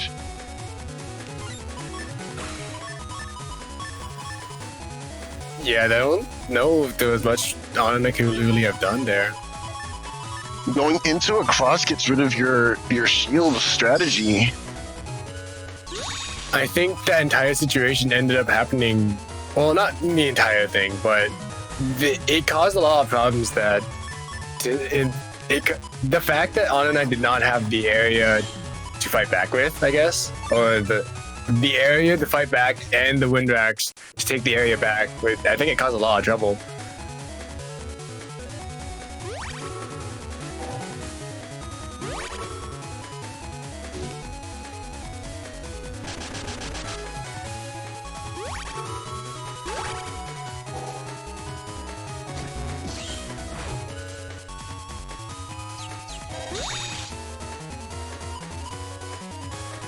Interesting turn here. It was a bit of a standoff. HonorNite going for the earlier full cast here is pretty interesting too. I kind of liked how he was able to use it in the last round a bit better. I'm not sure. I think going for dust digging here is always going to be good. You're getting resources to your hand. You're seeing what you have access to. But I also like the idea of using the focus to burn a turn of Beast Out, so you only have 2 turns to deal with being in Beast Out until you get your back B again.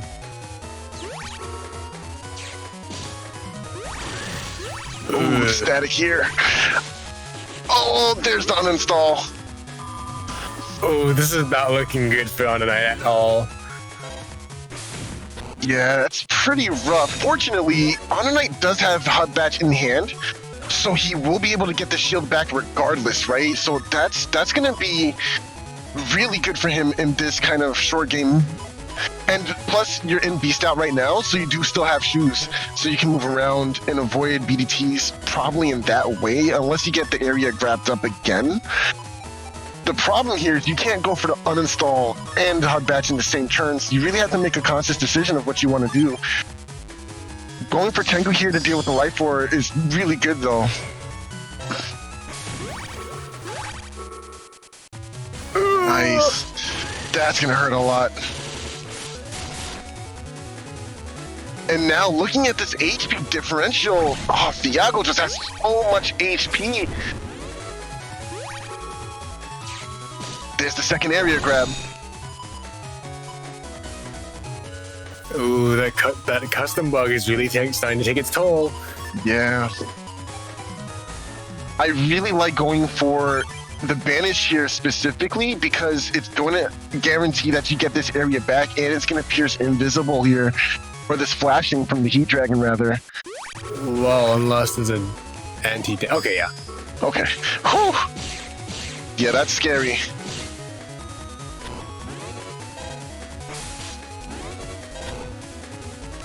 Waiting for the wind track here, trying to get it on a charge so you can deny. Nice, there it is.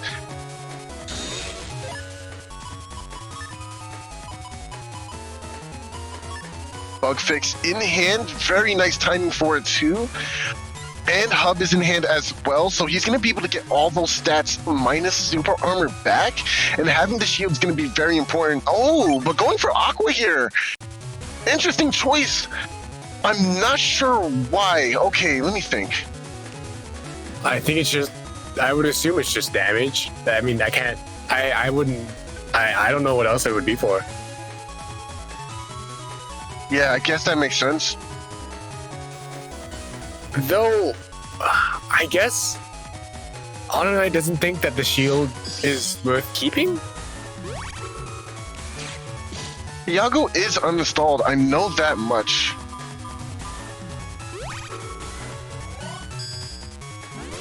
Oh, okay, that's true. Yeah, Oh, okay. That makes a lot more sense, and that's exactly what he's getting here. So in the chat, N1CP, thank you, N1CP, is telling us that the removal of super armor from HonorNite's earlier uninstall means that there's no super armor on Thiago's side, which also means going for charge shots from Aquacross will be able to go ahead and cause that flinch, which will remove charges, right? And deny charges from BDT. It's actually an excellent choice.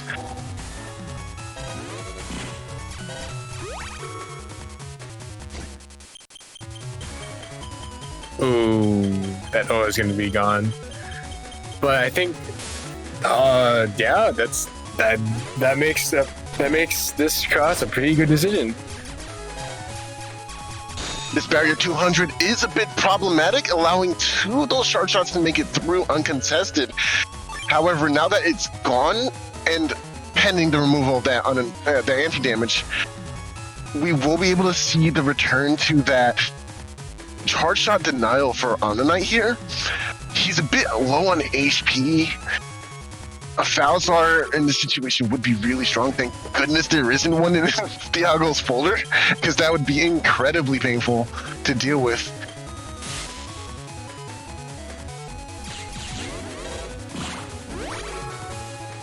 Oh, unfortunate.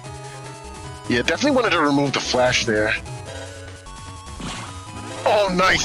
Tomo, this is the one downside. Oh no, he's got the backwards. That's the wrong direction. Okay. But it's fine. HonorNite has these 2 recovers. He's going to have to go for these now and possibly take that judgment. I don't know if you would want to, though. I think bringing it at the end is the best case. You see, he wants to save it.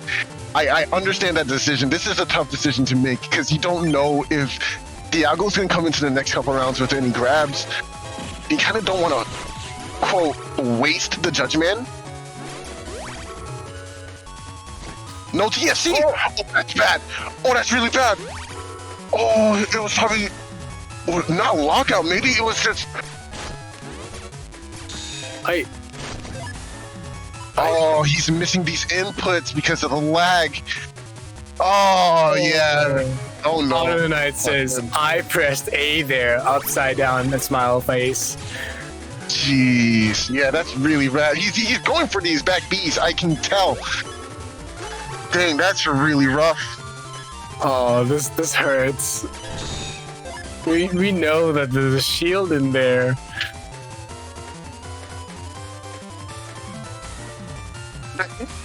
Part of the game, you know, and it's unfortunate. I really don't like that it does affect gameplay so much, but lag is a thing. Input delay is also a thing, and it's pretty rough to play around. In any game, fighting games especially, this is why rollback is so big right now, because it does remove some of that input lag and some of that lag in general, so it makes it very prefer. Oh, nice, he gets a shield.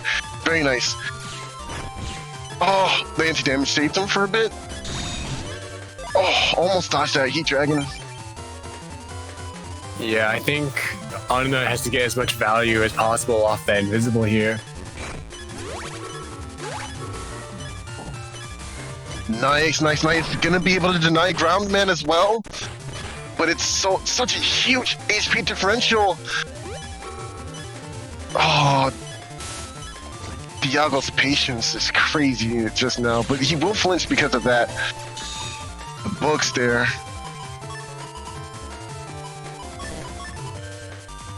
HonorNite making it to each turn, man. This is a really good play from HonorNite. He's not going to go down without a fight. He's making sure he does everything he possibly can in order to put himself in any kind of better position. I admire that so much. It doesn't matter how much HP your opponent has. As long as you push through and keep playing, try to make something happen for yourself. Play the mind games. Oh, caught him bustering. Dang. Oh, jeez. Okay. I don't know if I agree with the slow gauge here. Yeah, it definitely is much better, but he probably went for the chip heal. But I'm not sure if I agree with it very much either.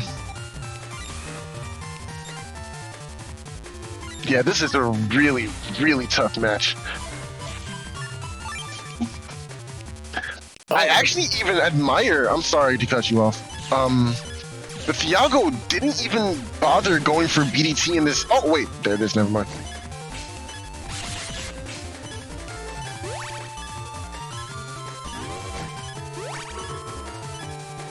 Oh boy. Oh, not going for the ice. Yeah, that was interesting. Maybe he didn't want to. He's already ahead. Yeah. Oh, Nice setup. That was really nice. oh no! With how that cut off. Yeah, Yeah, I understand. Yeah, It's okay yeah. on that. it's That okay. was a very tough match. I'm sorry, HonorNite. I'm very sorry. But you did your best. You really did your best. Played so well too. Like HonorNite made some crazy reads, used the honey bomber very effectively in the first round, using the shield to decent effect in the second round. Just missing those inputs, you can see how execution is so important. Yeah, it was such a good close match, but it's a tough matchup. BDT is so strong, even in this format when status guard is a thing, because things like uninstall exist, right? Super armor being removed is all you really need at the end of the day, regardless if your opponent has status guard or not. Like, it's just so good.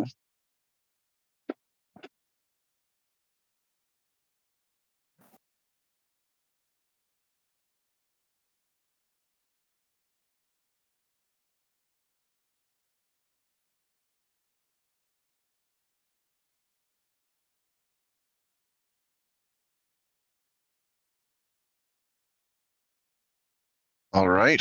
That being said, I think it's on to the next semifinal match on the loser's side. Oh no, this is loser final actually. Whoa. When So the match we just saw was losers semifinals, and we are going to be going into losers finals. I'm gonna switch to the bracket real quick just to update us on that and get a refresher. So that was Thiago versus HonorNite for the loser semifinals we just watched.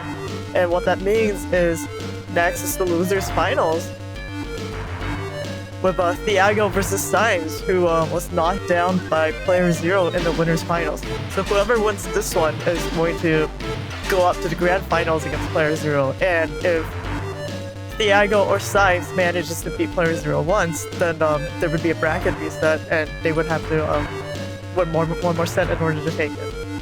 So with that, let's head back into the setup for the losers finals, which is going to be Thiago versus Symes from Thiago's perspective. this is it nonstop. This is the toughest match. Both these players want their run back with Keezy, who's chilling in grand finals right now. Chilling, just watching all the chaos from a safety chair. But these two have to win it out to make it to the next round. But only one will survive. Symes Bill does have a solid chance, I think. I mean, I don't know. It's gonna be interesting. Symes is gonna need to try and get some value out of Jelly in the first couple of rounds. Especially since he only has the one area grab in his folder. Oh, this is gonna be such a crazy round, man. Okay, so the beauty of this build that Symes has, and I feel like he's in the best position here for this matchup specifically, and it's because he has that Bomb Boy MagTech combo that's going on here. The push and pull buster is pivotal to interrupting the charge shots from BDT.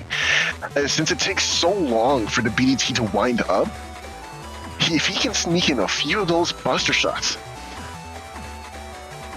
he'll be able to interrupt potentially those charge shots. It's gonna hinge on just that aspect right there. That's Symes' win con. I need to interrupt these charge shots. There's no Falzar to worry about. There's no devastatingly powerful mega outside of Double Beast. I mean, maybe a ×2 Groundman if Thiago gets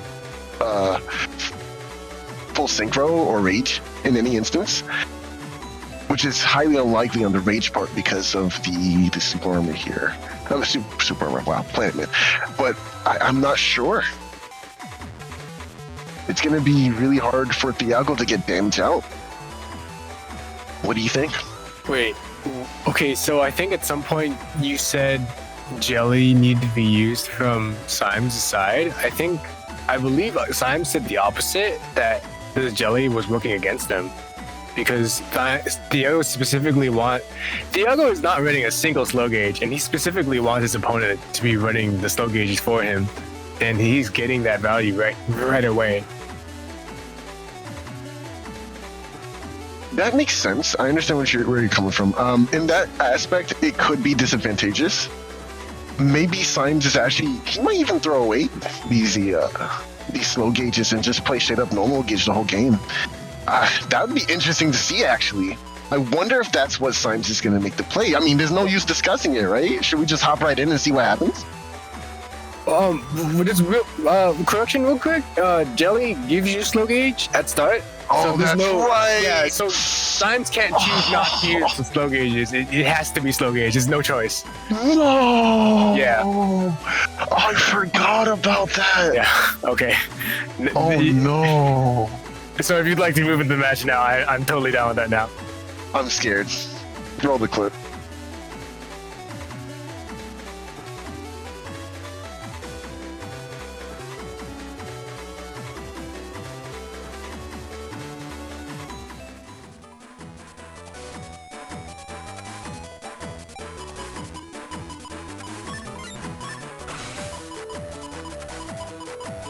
Yep, there's the start. That's that start.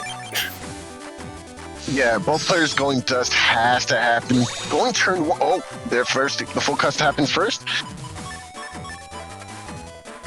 Both players getting another chance to refresh these hands here.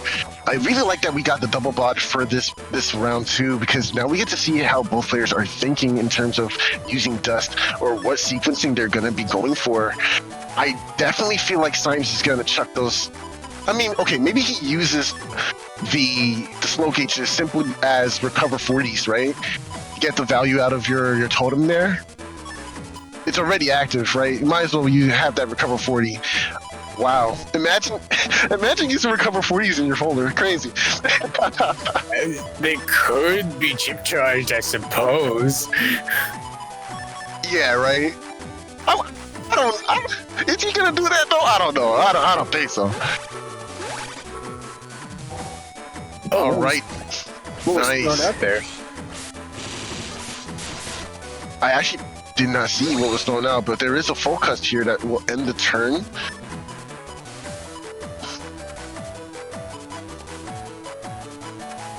There's BDT in hand already. Thiago's game plan looking nice right now. Oh, what an excellent hand for the next turn as well. Going Tengu here is really interesting to deny barriers in the midst of all this. Oh, that's... wow, okay. I think that is the goal of the Buster Bug build. Once you get bug fix, you just go into Tengu because you don't need the dust anymore.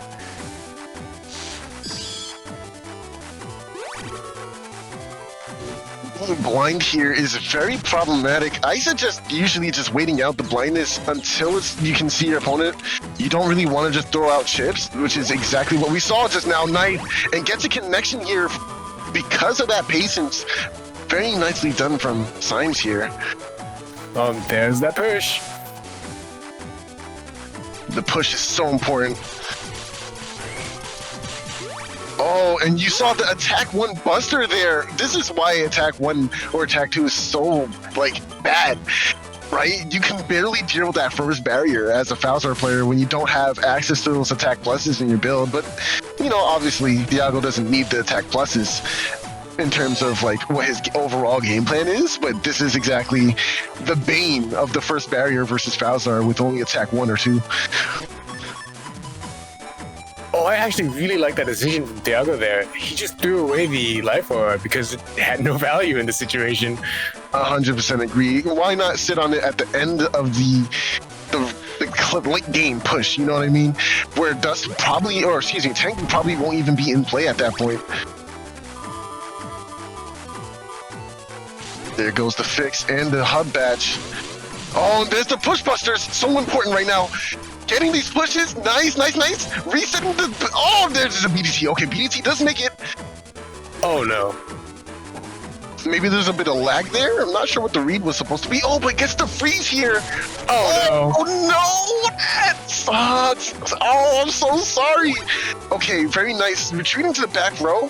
Because your client in this situation, BDTs will fall off the map if you're flashing. So it's really good to use that knowledge to your advantage here.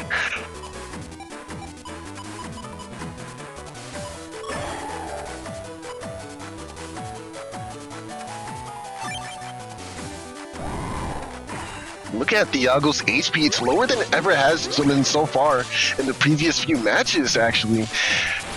Oh, didn't get the push to procs either. Nice, gets a pull. Excellent movement from Symes here. Goes for the barrier just for the safety of it. Judgment, can you get it? No, not at the end. Oh, Thiago does have the uninstall static here, so I wonder if we'll be seeing that uninstall real soon. Oh, that's right. N1GP, thank you so much. In Twitch chat reminding me, yeah, hey, no, Planet Man, status guard. Oh, that freeze wouldn't have even done nothing because status guard. I guess fire technically is better in that position, I guess. So yeah, beats me. Oh, wow, what a turn. I know Symes is definitely feeling the pressure now, but this machine gun gets hit. Nice, gets the uninstall. Oh, jeez. What a trade. Symes getting uninstalled there, though. Yikes. Oh, no. Great mashing. Wow, okay. Wow, like, that was actually really fast, yeah. Oh, right. I keep forgetting about the Planet Man, actually. Yeah, it's really problematic. Symes, okay, this is really smart. Going for the ground cross here will allow him to deny charge shots and let those BDTs fall off screen by using the charge shot. We'll see it in action in just a little bit. It's definitely execution heavy, so Symes has to be very, very on point with when he uses those charge shots. And Hub, thankfully, is here too, so he can avoid... Oh, he's gonna get clipped on this. I think that hit from last turn. That ball hit from last turn, I believe? Yeah. Okay, okay. Alright, cool. Nice, going for this area grab here. What? Wow, I can't begin to understand how that happened. Yeah, that's really unfortunate. Nice, gets the area back. That was so tough. Oh my goodness, yo, Thiago. Alright, that was pretty hot, I'm not gonna lie. Where are you gonna be? Right here? Say less. I know how to beat this. That's fine. Wow. Interesting play there. Get just on wake up. Like, you're not gonna get no drills, no nothing, no dodge. There's a BT right here for you, fam. I got you. Don't worry about it.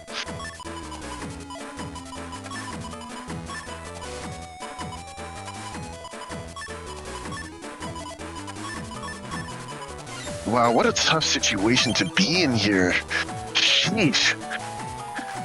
I'm really not liking this hand from Symes, to be honest. I feel like there's not much to really be done here.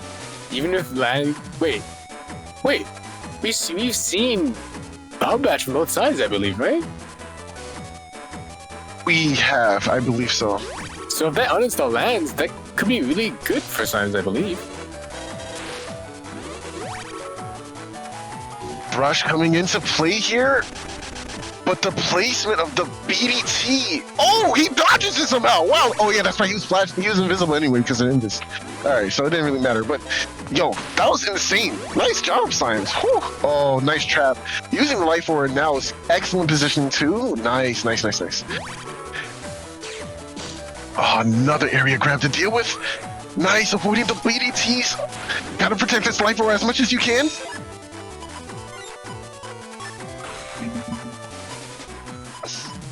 This uninstall needs to hit.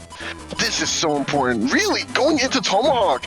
Okay, the idea here is to chip charge for that extra damage and extra value out of the uninstall, I guess. I don't know if I like the idea, though, of giving up ground cross here. That's your defense right now. Actually, I wonder what Symes thinking for that. I'm not sure about dropping...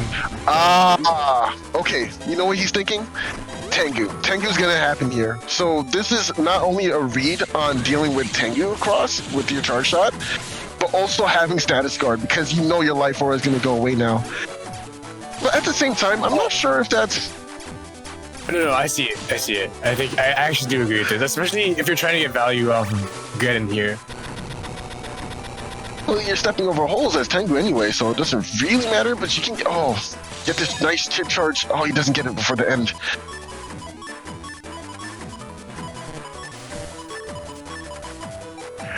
Excellent point in Twitch chat again. Thank you, N1GP. Oh, so smart. Symes is worried about Thiago's combo for the Bubble Gundelso BDT. That's so smart. Tomahawk will definitely help denying that.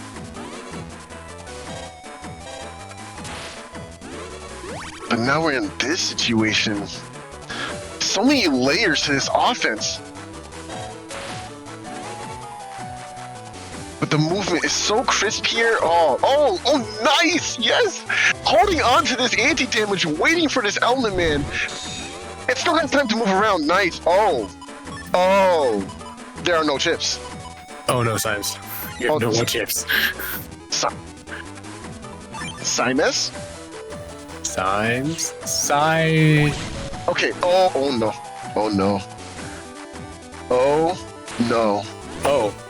Okay, oh, nice shield. Oh, okay, all right, nice. This shield. We have shield. Oh, amazing. That was such a setup from Thiago there. That was so smart. He almost lost to that. Amazing comeback from Symes in that situation, but Thiago, that was such a filthy setup. And there it is. The Gundam Cell and the Bubble Star in hand with layers defense. Yeah, that was a tough round. That was a very tough round. Yeah, I think once Symes saw that there were no chips left, well, maybe even before that, there was just nothing to do with life or up. Oh, right, I believe Windrack previously was used to take back area, so unfortunately there was no way out. Yeah, really well done by Thiago there. And this is what I was talking about earlier. Thiago is so smart in how he plays and his movement and the way he just makes those decisions. Yeah. Symes is already technically playing from behind. I feel like, based on builds alone, he does have his buster shots, which are pretty reliable. But man, he played so well on the back foot. Symes' play always impresses me, I'm gonna be completely honest. Yeah, for sure. It's grueling. This is definitely a grind game, in my opinion. This is the definition of grind. He's grinding this match out so hard right now with all the layers of offense that Thiago has. And it's not even like whoa! Those Mac panels. That was broken. That was so broken. You did not even deserve that. He stepped into it. There was no way. Because Thiago doesn't actually have float shoes, so there was no way he could step back.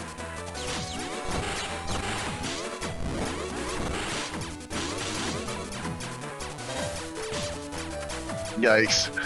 Good damage coming out from Symes here. Oh, missing out on some of these buster shots though.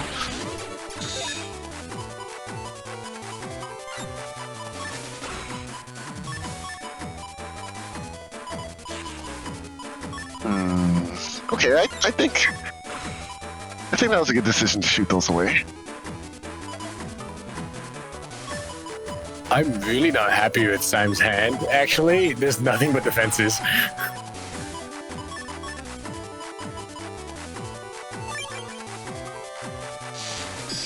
Nice. Both going for Tango here. Really smart, though. Oh, and still gets to bait rush just before losing it. So smart. Nice. BT, there it is. Nice. Get a couple more shots. Oh, no, too late. Oh, the area grab. That's really... Oh, yeah, that's right. Hop. Oh, that was scary. Ooh, these shots are really missing. It's hard. Yeah, it's not guaranteed. It's like first of all, upon the hit, there's a percentage that hit does anything at all in the first place, right? So you're really banking on getting value out of these P shots on a percent. It's like flipping coins to try and get something every time you shoot a P shot. And then if you miss those, it's yikes. Whew.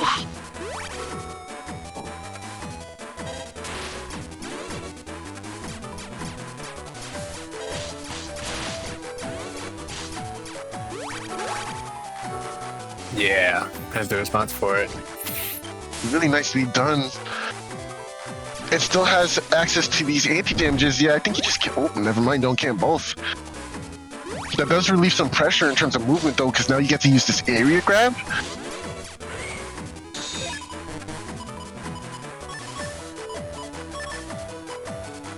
Yo, how broken would it be if that B left on Tango Cross actually interrupted charge shots? Could you imagine? Like it actually was a real push that hit you?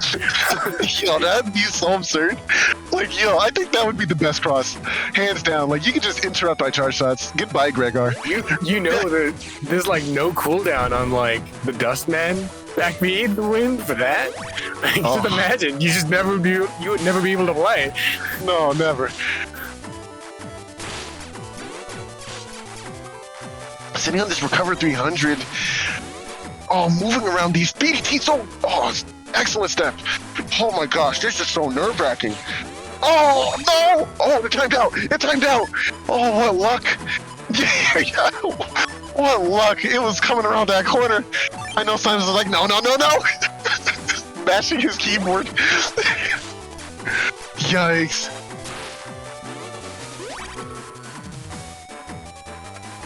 Dang, using these anti-damages, not for TFCs, but just to play around the BDT in the first place. Wow. It's so difficult, this match is. Anti-damage does come up. Yeah, throw away the double beast. Might as well. These are all defensive resources he's losing. Meanwhile, BDT is still doing 200 per shot. It's like a game of DDR. That's exactly what this is. Symes is playing DDR. I mean, he must be good at it because he almost never gets hit by these BDTs. Maybe that's the strat to practice your movement in Battle Network. You play DDR or like Rhythm Heaven or something like that, and just lab those inputs. Oh man. A pretty crazy stat, I'll be honest. Judgment does connect, but there will be something to block it there. Now you need to be able to push out. Okay, yeah, the charge shot will naturally make Thiago want to run out. Oh, right. Symes doesn't have that bunch.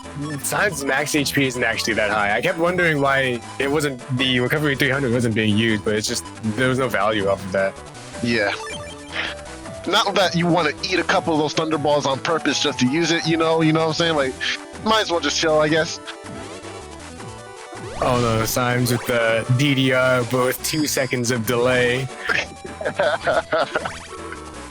That's a real man's game. Could you imagine? Go for the fire here. Could you imagine playing a rhythm game, but with 2 seconds of delay? No, that sounds mortifying. Oh, the little twister off of that static there. Because of the bug fix from earlier.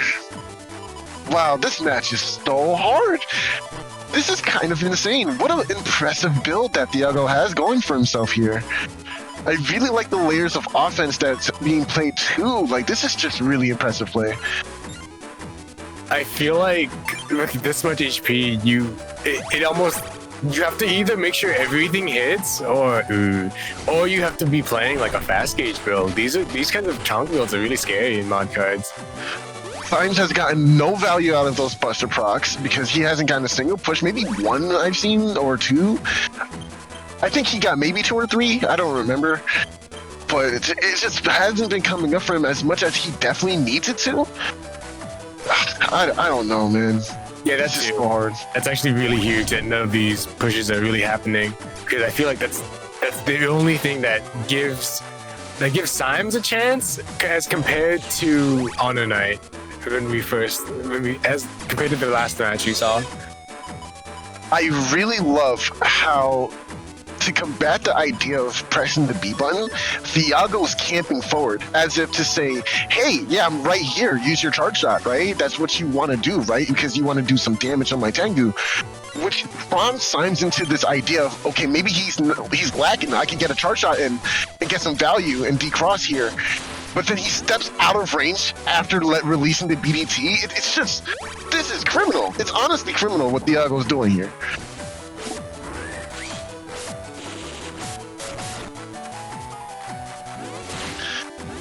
Oh, I'm just eating these. Okay, thankfully there's status guard here, but oh, jeez. There's life art. Wow. Wow, so much defense. Everything is literally going right for Thiago. Well, except for that, the wind rack is in hand now. But look at how much Symes has no more chips. Nothing. He has nothing. But look at this full hand Thiago's chilling on. He didn't even bring anything. Oh, this is this is yikes. This is very yikes, dude.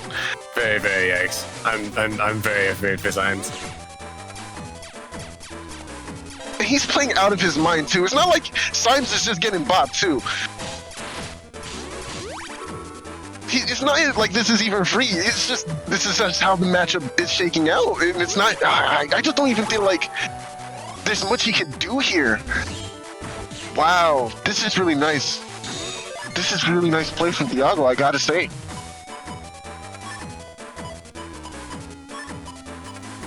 Oh, dang. Didn't even need the Heat Dragon.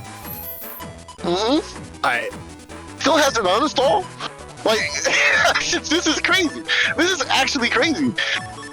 Well, I think that's also that's just how the chunk is actually as well. Just you don't really feel pressured to burn your chips out. You can just kind of go at your own pace and kind of throw out chips whenever you feel like you need them. Oh, that was definitely planned. It definitely feels like counterplay to the BDT. I mean, a counterplay to the Buster proc kind of strategy in a way, right? You have status guard to protect you from these statuses. You're not getting, bullied by charge shot procs because you have BDT hub in your folder, so it's not like Twisty can do anything to you. Yeah, that was really tough. Dang, yeah, I'm sorry, Symes. That was very tough. Oh, also, as a reminder, I think I'm really happy you brought this up in Twitch chat. And when GP says Symes did win his match with Thiago in winners. Oh wait, in winners finals against Thiago 2-0. Wait, who winners?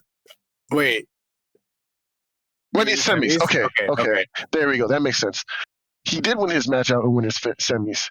So there was the potential to win here. I think maybe this was just a really nice adjustment on Thiago's behalf on how to play the matchup. But I do think that the number of the Buster procs really, I feel like Symes basically didn't get any. Like, to be quite honest, Yeah, and that really made a huge difference.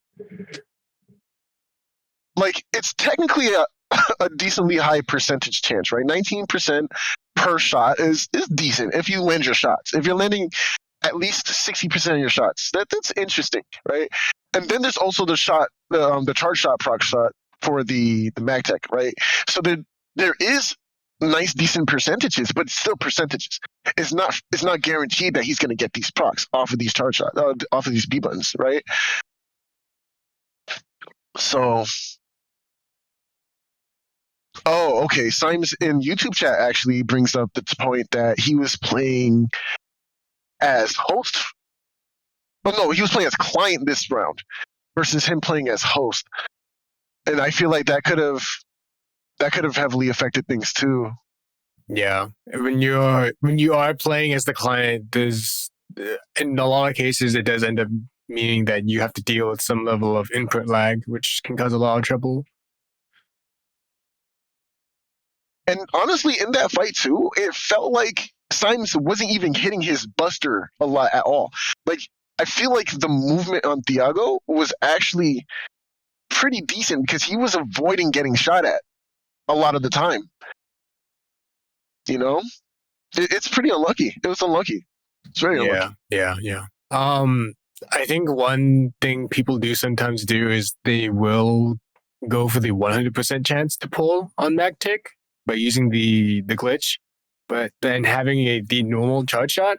But yeah, I mean, when you have to rely on it as a 1 out of 5 chance, and it can be pretty difficult. All right, you can be unlucky, is what I should be saying there. Mm-hmm. That being said, this is it. We have made it to the grand finals. I actually don't know how this turns out, so whenever grand finals comes up, right here, right now, I'm ready. I'm ready. I'm ready, bro. Like, shoot, like, let's do this. I'm gonna put a damper on that real quick to go into the brackets just to review in case some people missed that last match. So that was the losers finals just now. Thiago has knocked Symes out of the tournament and HonorNite,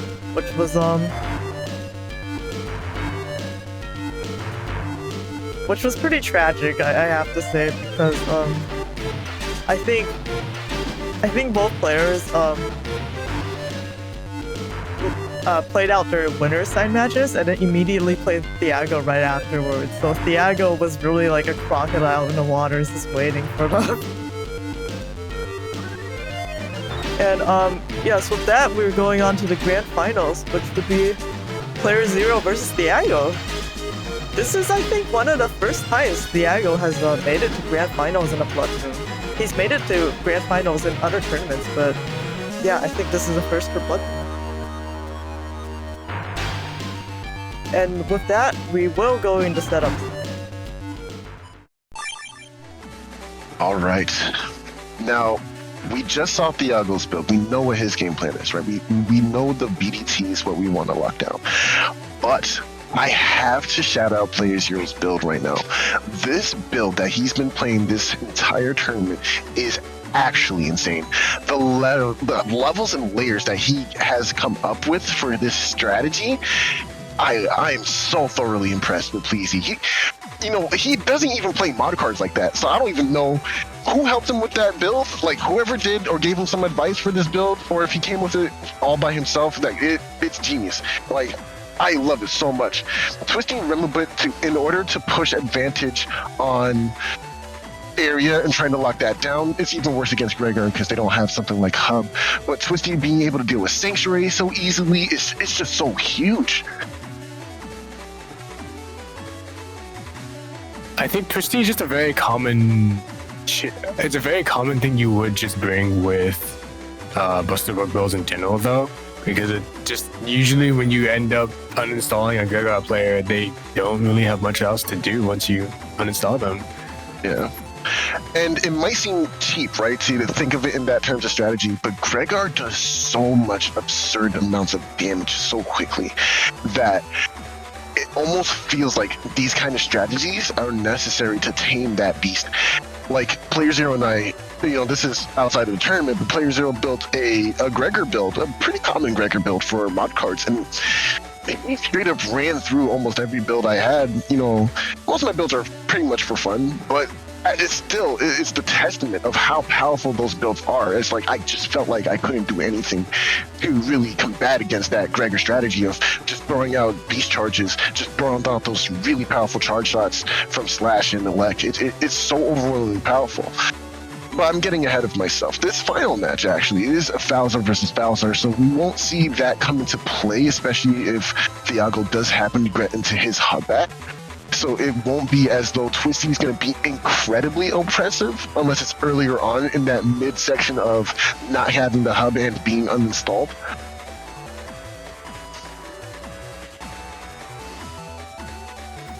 But it does. I think it would be, in theory at least, Symes would have had the better advantage here. So I think.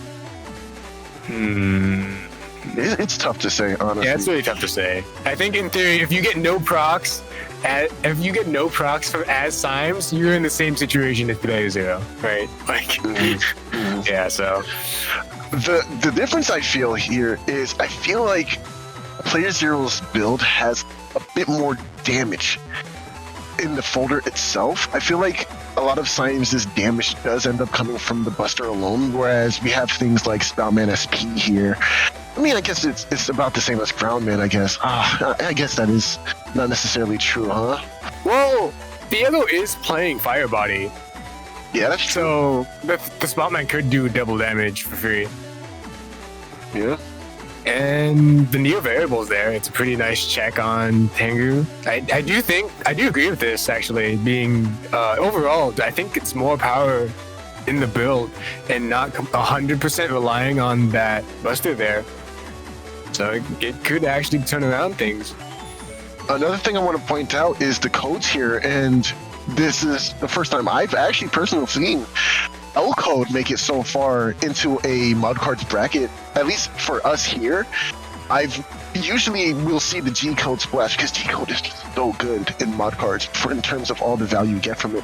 But playerzero used L code and even that Neo variable so well throughout this entire tournament, getting that Elect Dragon conversion with the Bubble Star and uninstall all of that.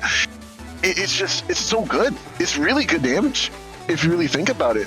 Neo Vario double life sword, if you can pull that off, or even the midsection of the cross slash, really good. Even the beam move on it is really good if your opponent happens to walk through it twice or thrice, you know? So I feel like playerzero definitely has the positioning, especially since he's on the winner's side still.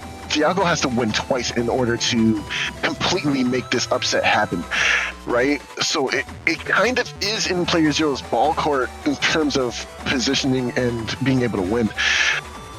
Let's see what happens, man. Yeah, I think I'm ready to go into it.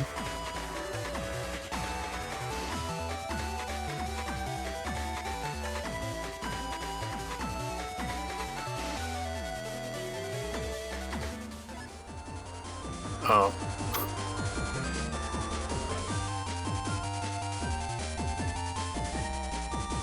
Well, you know what I see? Do you want to know what I see right now? bug fix. I see a turn 1 bug fix. That's what I see. It's a testament. If you don't have turn 1 bug fix, are you winning the game? Let's see what happens. Oh wait, he doesn't even bug fix turn 1. Because this is Thiago's. Thiago's side doesn't need bug fix for turn 1, I believe, and Thiago's also playing static. Oh, true. So you definitely want to see the static before you go for your bug fix. Alright, yeah, that makes perfect sense. I swear if he drew static, I would have been mad. I would have been very mad. However, playerzero did draw the bug fix. I hate it here. I hate it here so much. Yo, PZ's a cheater. They're all cheaters. It's true. Was that another full cost? Oh my goodness. Oh my goodness. What is this game? What is this game? I think I'm actually bad. I feel like the PZ's music, like, I can do that too. the music really matches this situation because both players are basically at full power, I swear.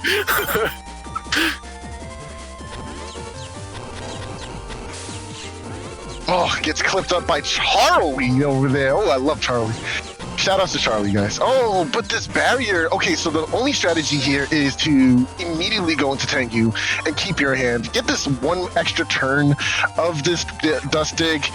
Really nice setup for the next turn here. I really like this hand. You got Falazar in here, lots of damage. A chip that was absent from the previous rounds too is that Falazar or something of the sort to do an absurd amount of damage too. So maybe that will actually end up being the dividend here in this matchup. Tengu taking care of the life orb immediately and gets the D-Cross. Very, very good. Static is in hand though. PC walks into it and they're going to trade bug fixes.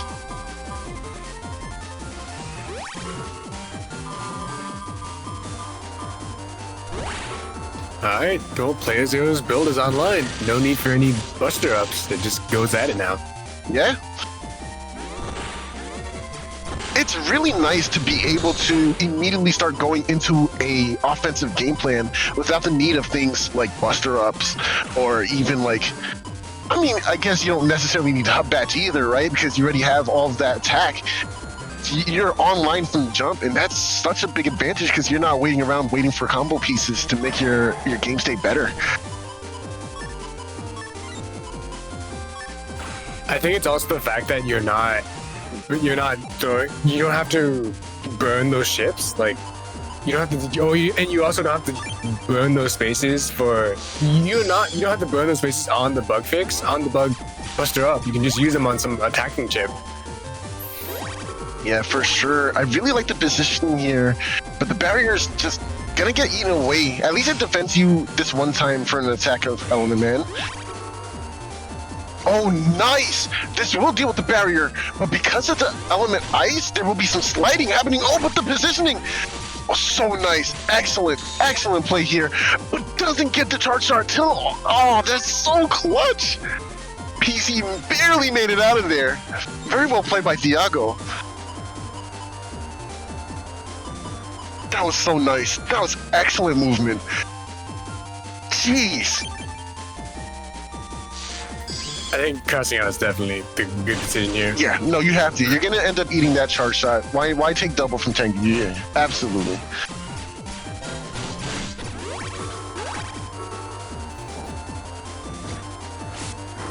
There is a grab revenge in the hand for PZ as well, so that's going to be really nice to end a turn on.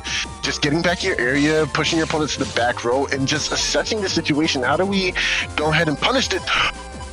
Yo, quick question. If he steps down and goes Erase Man during the slide, does he slide into paralysis? Can you hit him? Can you hit him afterwards? Or does that refresh happen? Oh my gosh, he's gonna do it. He's gonna do it. Oh, he started flashing early. Oh, that was so smart. So going into a cross or a beast alley there actually stops the push and makes that flashing happen earlier. That's a lot of damage too. 3, 4? Oh, not 5, okay. 4 is still really good. Yeah, no, that's absurdly good. Oh, that's like 800 damage there. Oh, it's 700, but whatever.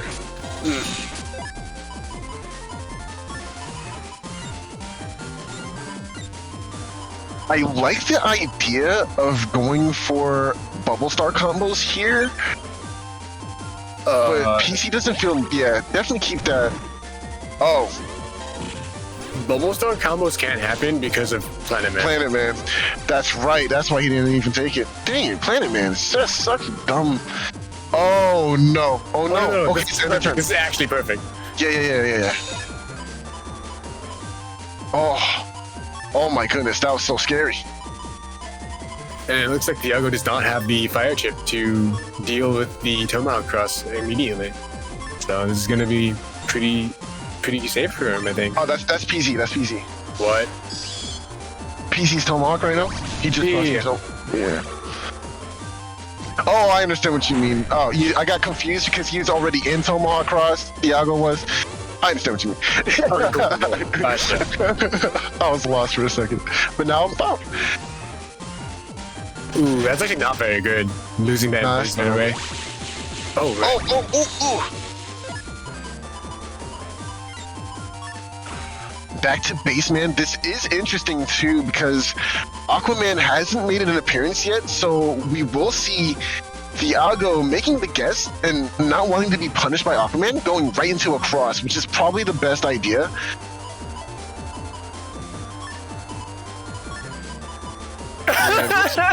N1GP in Twitch chat. Get uninstalled. Next ship is hub batch and folder.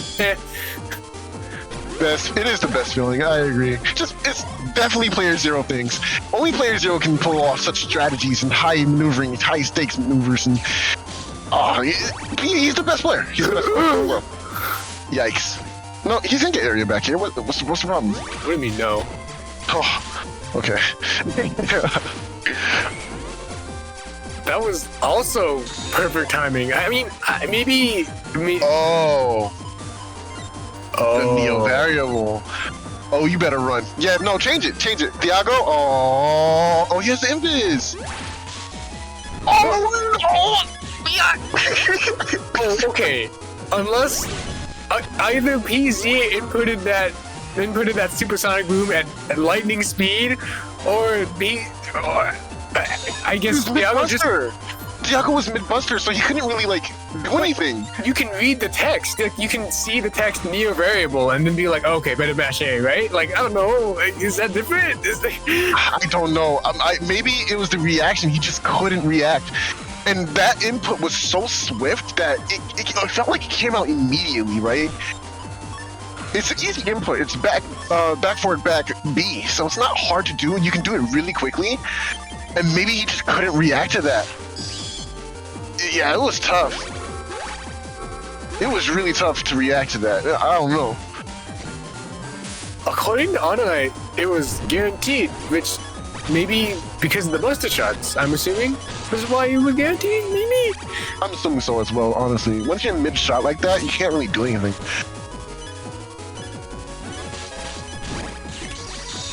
Yeah, when he's releasing that charge shot, there's literally nothing you can do.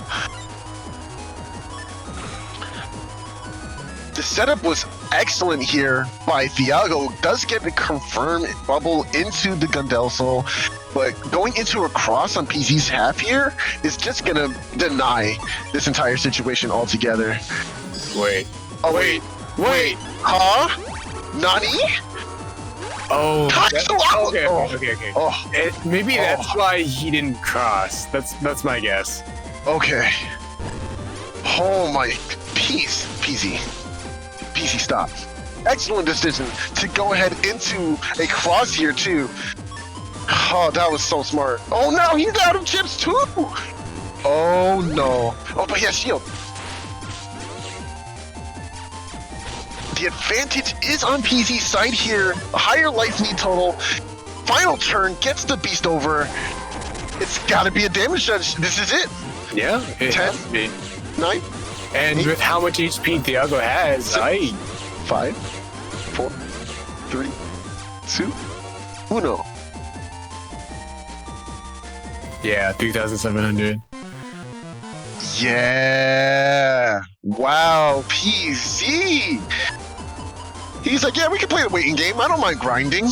This is fine. Thiago's build is just not built to.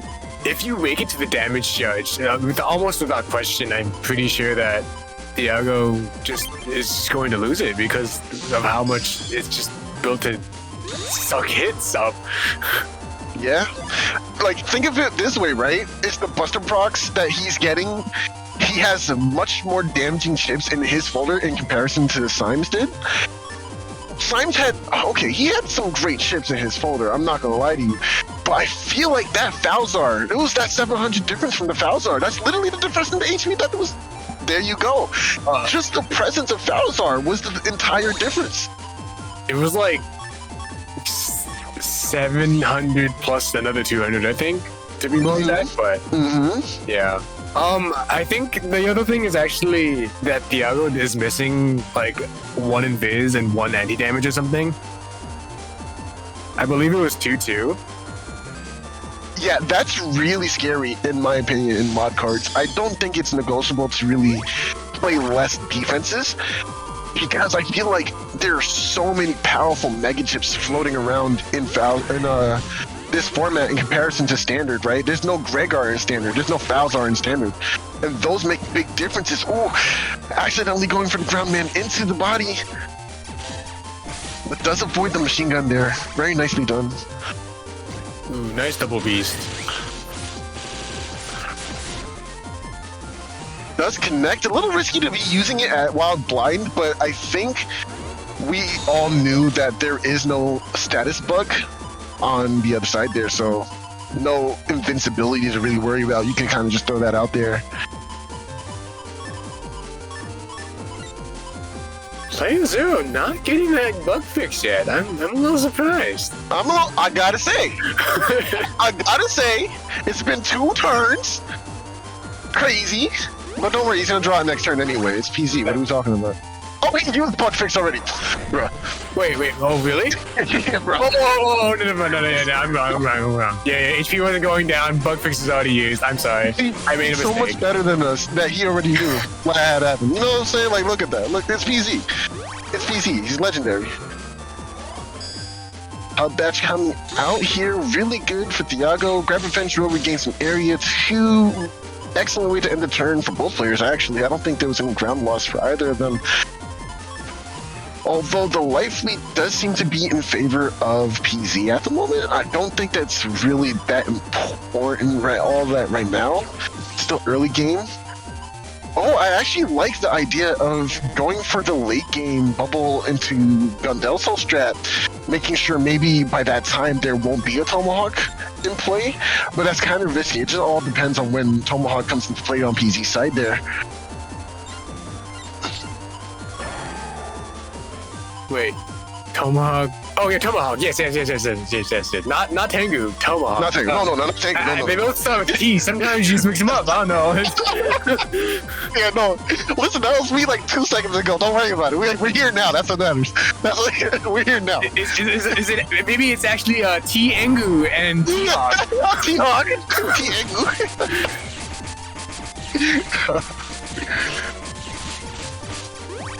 Oh man! Oh, the itch nap. He does come into play here. Not gonna connect though. Maybe Thea knew. Maybe he did find out. Also, oh, he gets clipped. Nice. So I actually don't know. Oh. Yeah, I think you just had to throw it out. He gets 5 feathers. I hate this game. Was that 5? That was 5. Oh my gosh. He doesn't get any of the wind. But imagine if he did. That was 800 damage, bro. He still came out with 500 damage on that Giga. I'm perplexed. I'm actually perplexed. Imagine pressing A and doing 500 damage. Must be nice. Must be pretty PZ. So do we actually know why Thiago went to Beast? I don't know if I just missed something or. I mean, does it really? Is he uninstalled? No, he used Hub Badge. It doesn't really matter in the grand scheme of things, right? Because he has a charge shot for BDT. Maybe he wants to play towards the strategy of Beast over on the last turn, because that worked out really well for PZ. And that could be a difference between a certain amount of damage, especially since he didn't get hit by 300 from the tornado on Falzar. I think it's smart. It's not like it interrupts his current game plan, right? It let Thiago stay in the cross. Maybe that would be a reason. I'm just trying to think of a reason. That's all. I'm sorry, man.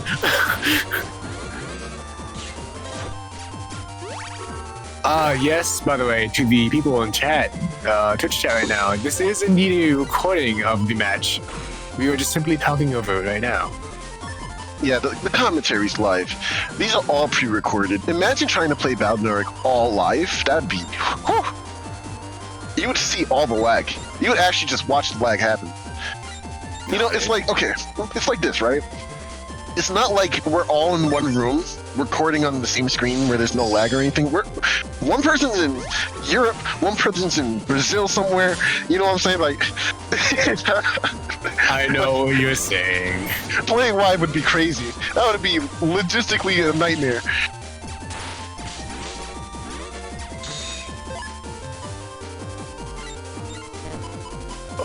Huh. Thiago just elected not to use their mock gun that turn. I believe the uninstall was on him too, so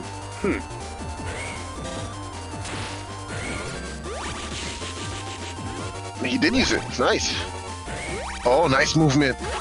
Element does come into play. Oh, that's so good for Thiago here. He makes it to the end of the turn without Neo Variable. But does he have defenses now? That's really important. He does have defenses. You gotta lead with it. You have to have the self-awareness to see that PZ's waiting for something. If you don't have that, you're gonna get clipped. You mean the barrier that can be blown away by the Tengu? Oh, of course. Wow, silly me. Imagine having a defense for Neo Variable. Can't be. Well, okay, hold on. If he can react, right? That's what it comes down to at this point. If he can react to Neo Variable coming up on screen, then maybe. But if he's mid charge shot releasing, he's gonna get clipped by that. Oh yeah, this. Oh, that was bad. Is Super Armor in play? No, it's not. He got. Oh, okay. Yeah, please, he got uninstalled. So. Oh, that was scary for a second. I was like, you just gave him flashing. Why would you do this? Don't do this. Let him lose this. Yeah, I know what you mean. That would have been kind of crazy, but luckily, Thiago had his plan in mind. Excellent defensive play. Thiago on the back foot here.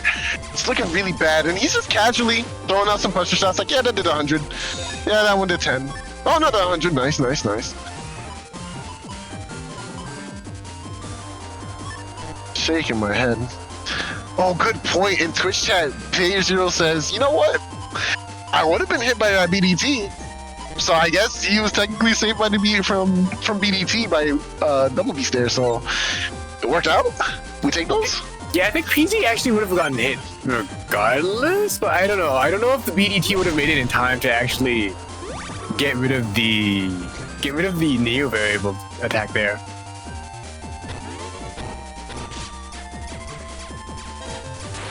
Oh, I thought he was lining up for that. Oh, but he had defense anyway, so going for the Judgment didn't even matter. Now he can just blow away this aura. And Thiago still doesn't know if Judgment's in hand or not. I mean, it's not like he's gonna get the paralysis, right? Plant him in and all. Well, Thiago is going for the area, though. So if... Oh, playerzero is such a cheater. It's like he knew. It's It's like, yeah, go ahead, get your area. Oh, yikes! I would have been Now lucky Thiago though. was fun. After seeing the first area grab. Oh, PZ says he was trying to use anti-damage to decross the Tengu, since Neo variable's used up now. Just get your buster shots, yeah. At that point, the Gundelso's hitting you, whatever, just deal with it. Just get your buster shots. Excellent movement. Final turn. No beast over available to player 0 here, but Thiago could if he really wanted to. I don't think he did. No, he did not opt for that.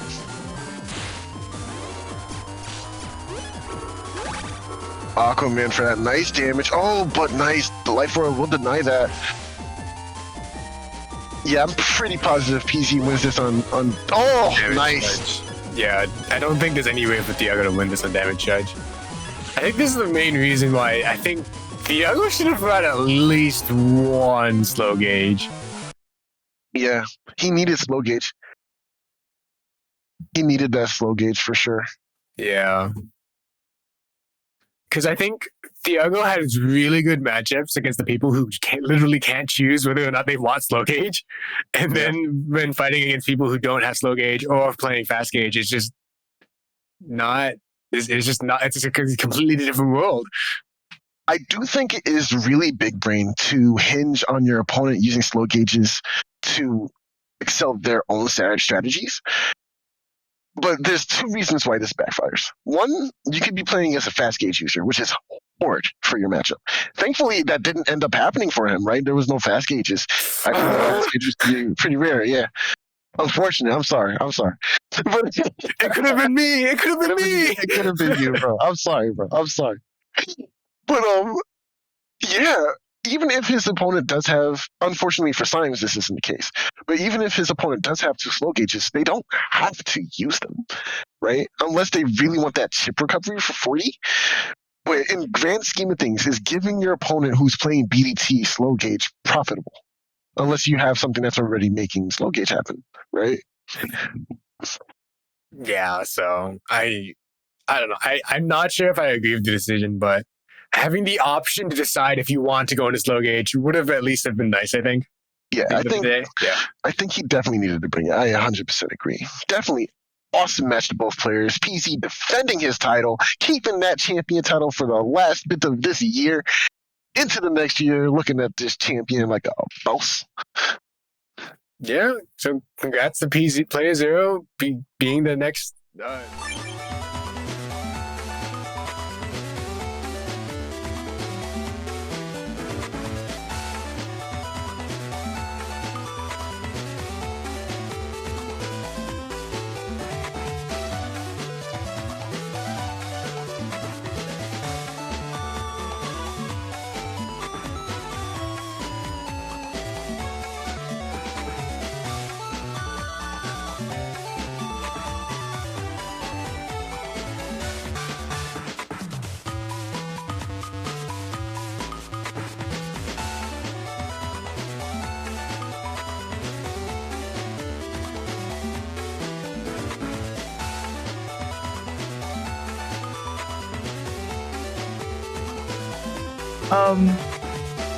Okay, sorry about that. I'm not sure what happened on Nonstopmop, but yes, congratulations to playerzero for successfully defending his title. He is now the second Moon Master that has been born in M1GP. Symes was the first one, I believe, this year to defend the title twice in a row, but then came playerzero to take it twice now.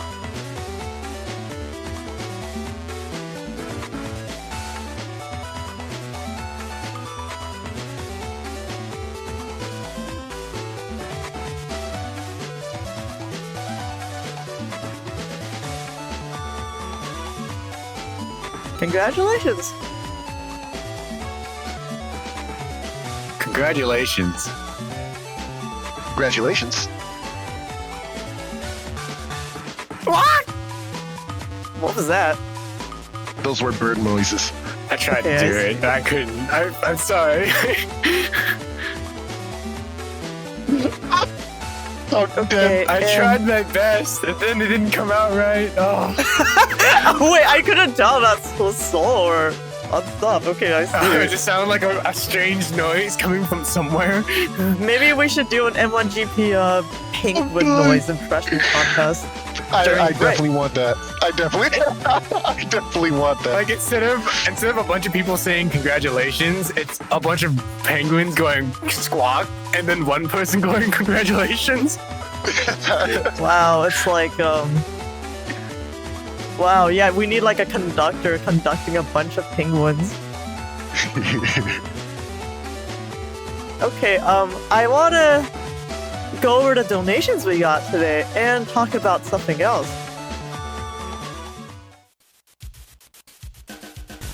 That's the wrong screen. Oh, another donation! You didn't hear that voice.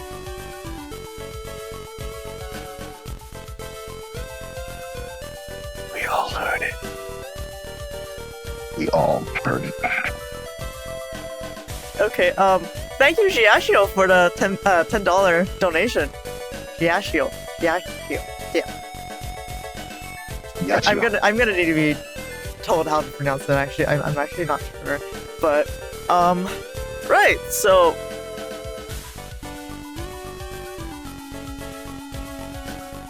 oh my god, my brain is failing me. So, thank you for Paxonarian for donating. Actually, I think right after stream last week, so that's why we missed it on stream.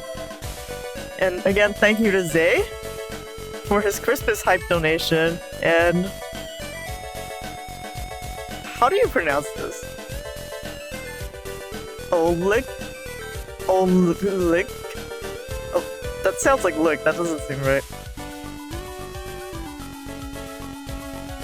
Okay, well, thank you for bird fight donation during the Larkan versus Larkan mirror. And, oh, you know what? It's not refreshed. Yeah, and we have one last donation from Giashio just now. Thank you so much for that. And we have one last thing, actually. This was the final stream and final tournament of 2021. We made it through. It's been a really big year, actually, in M1GP. We had so many awesome players and awesome members join, as well as the action coverage. And we also did our first bout of our anniversary tournament for the 20th anniversary this year.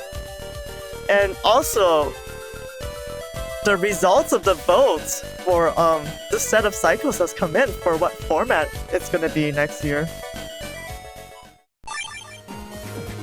Yeah, it's really strange. It really feels like this year was really long.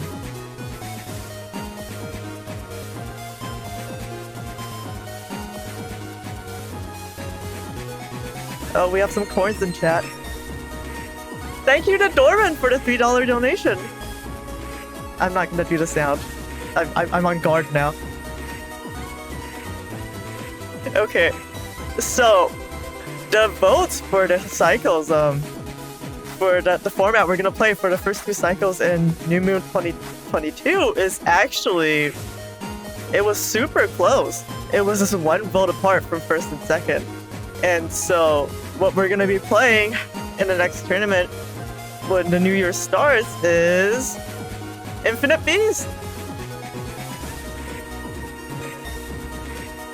So Infinite Beast is a standard format, except you start in Beast Out and you stay in Beast Out forever, and also it's covering the donation screen.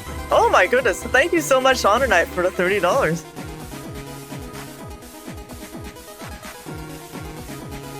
Wait, are we gonna do the thing again where we're just stuck getting donations at the end? I mean, I won't complain, but I'm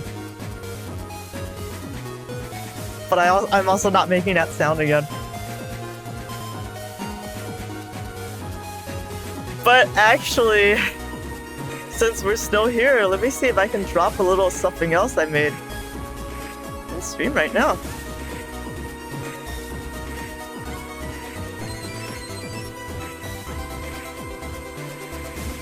Thank you, Weenie, for the $10 donation. Give me a second for this.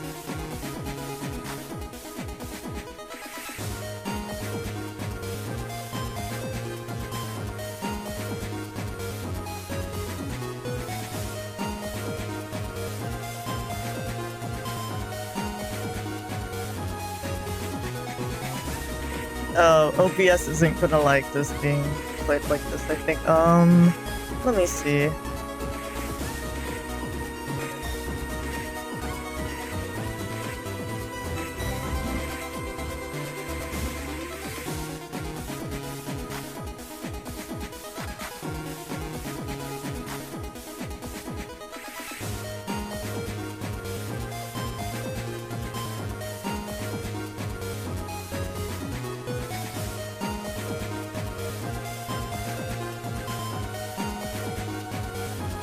Okay, so actually, I forgot to give a shout out to playerzero in an announcement when he won the last Blood Moon, and so because of that, well, I wanted to play this on stream. Let's see how it goes.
Okay, and that's it.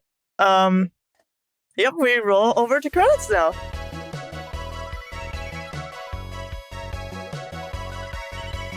That was beautiful. Thank you, Soul.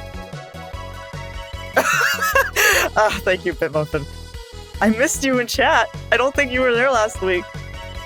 And I want to give a shout out to HonorNite for all of his hard work. He has been scorekeeping for us for the past 2 months. I think probably 80% of the scores, if not more, has been put up by him. That is hundreds of net battles.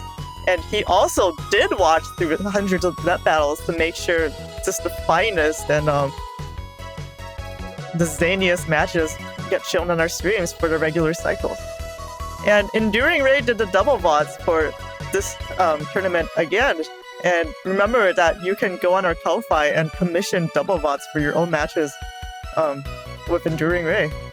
And thank you to Symes, Nonstopmop, and SoulXCross for casting. Thank you for having us.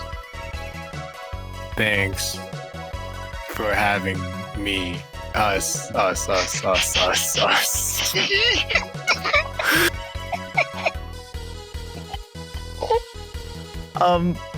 Yeah. Well, with that, this is the end. Bye!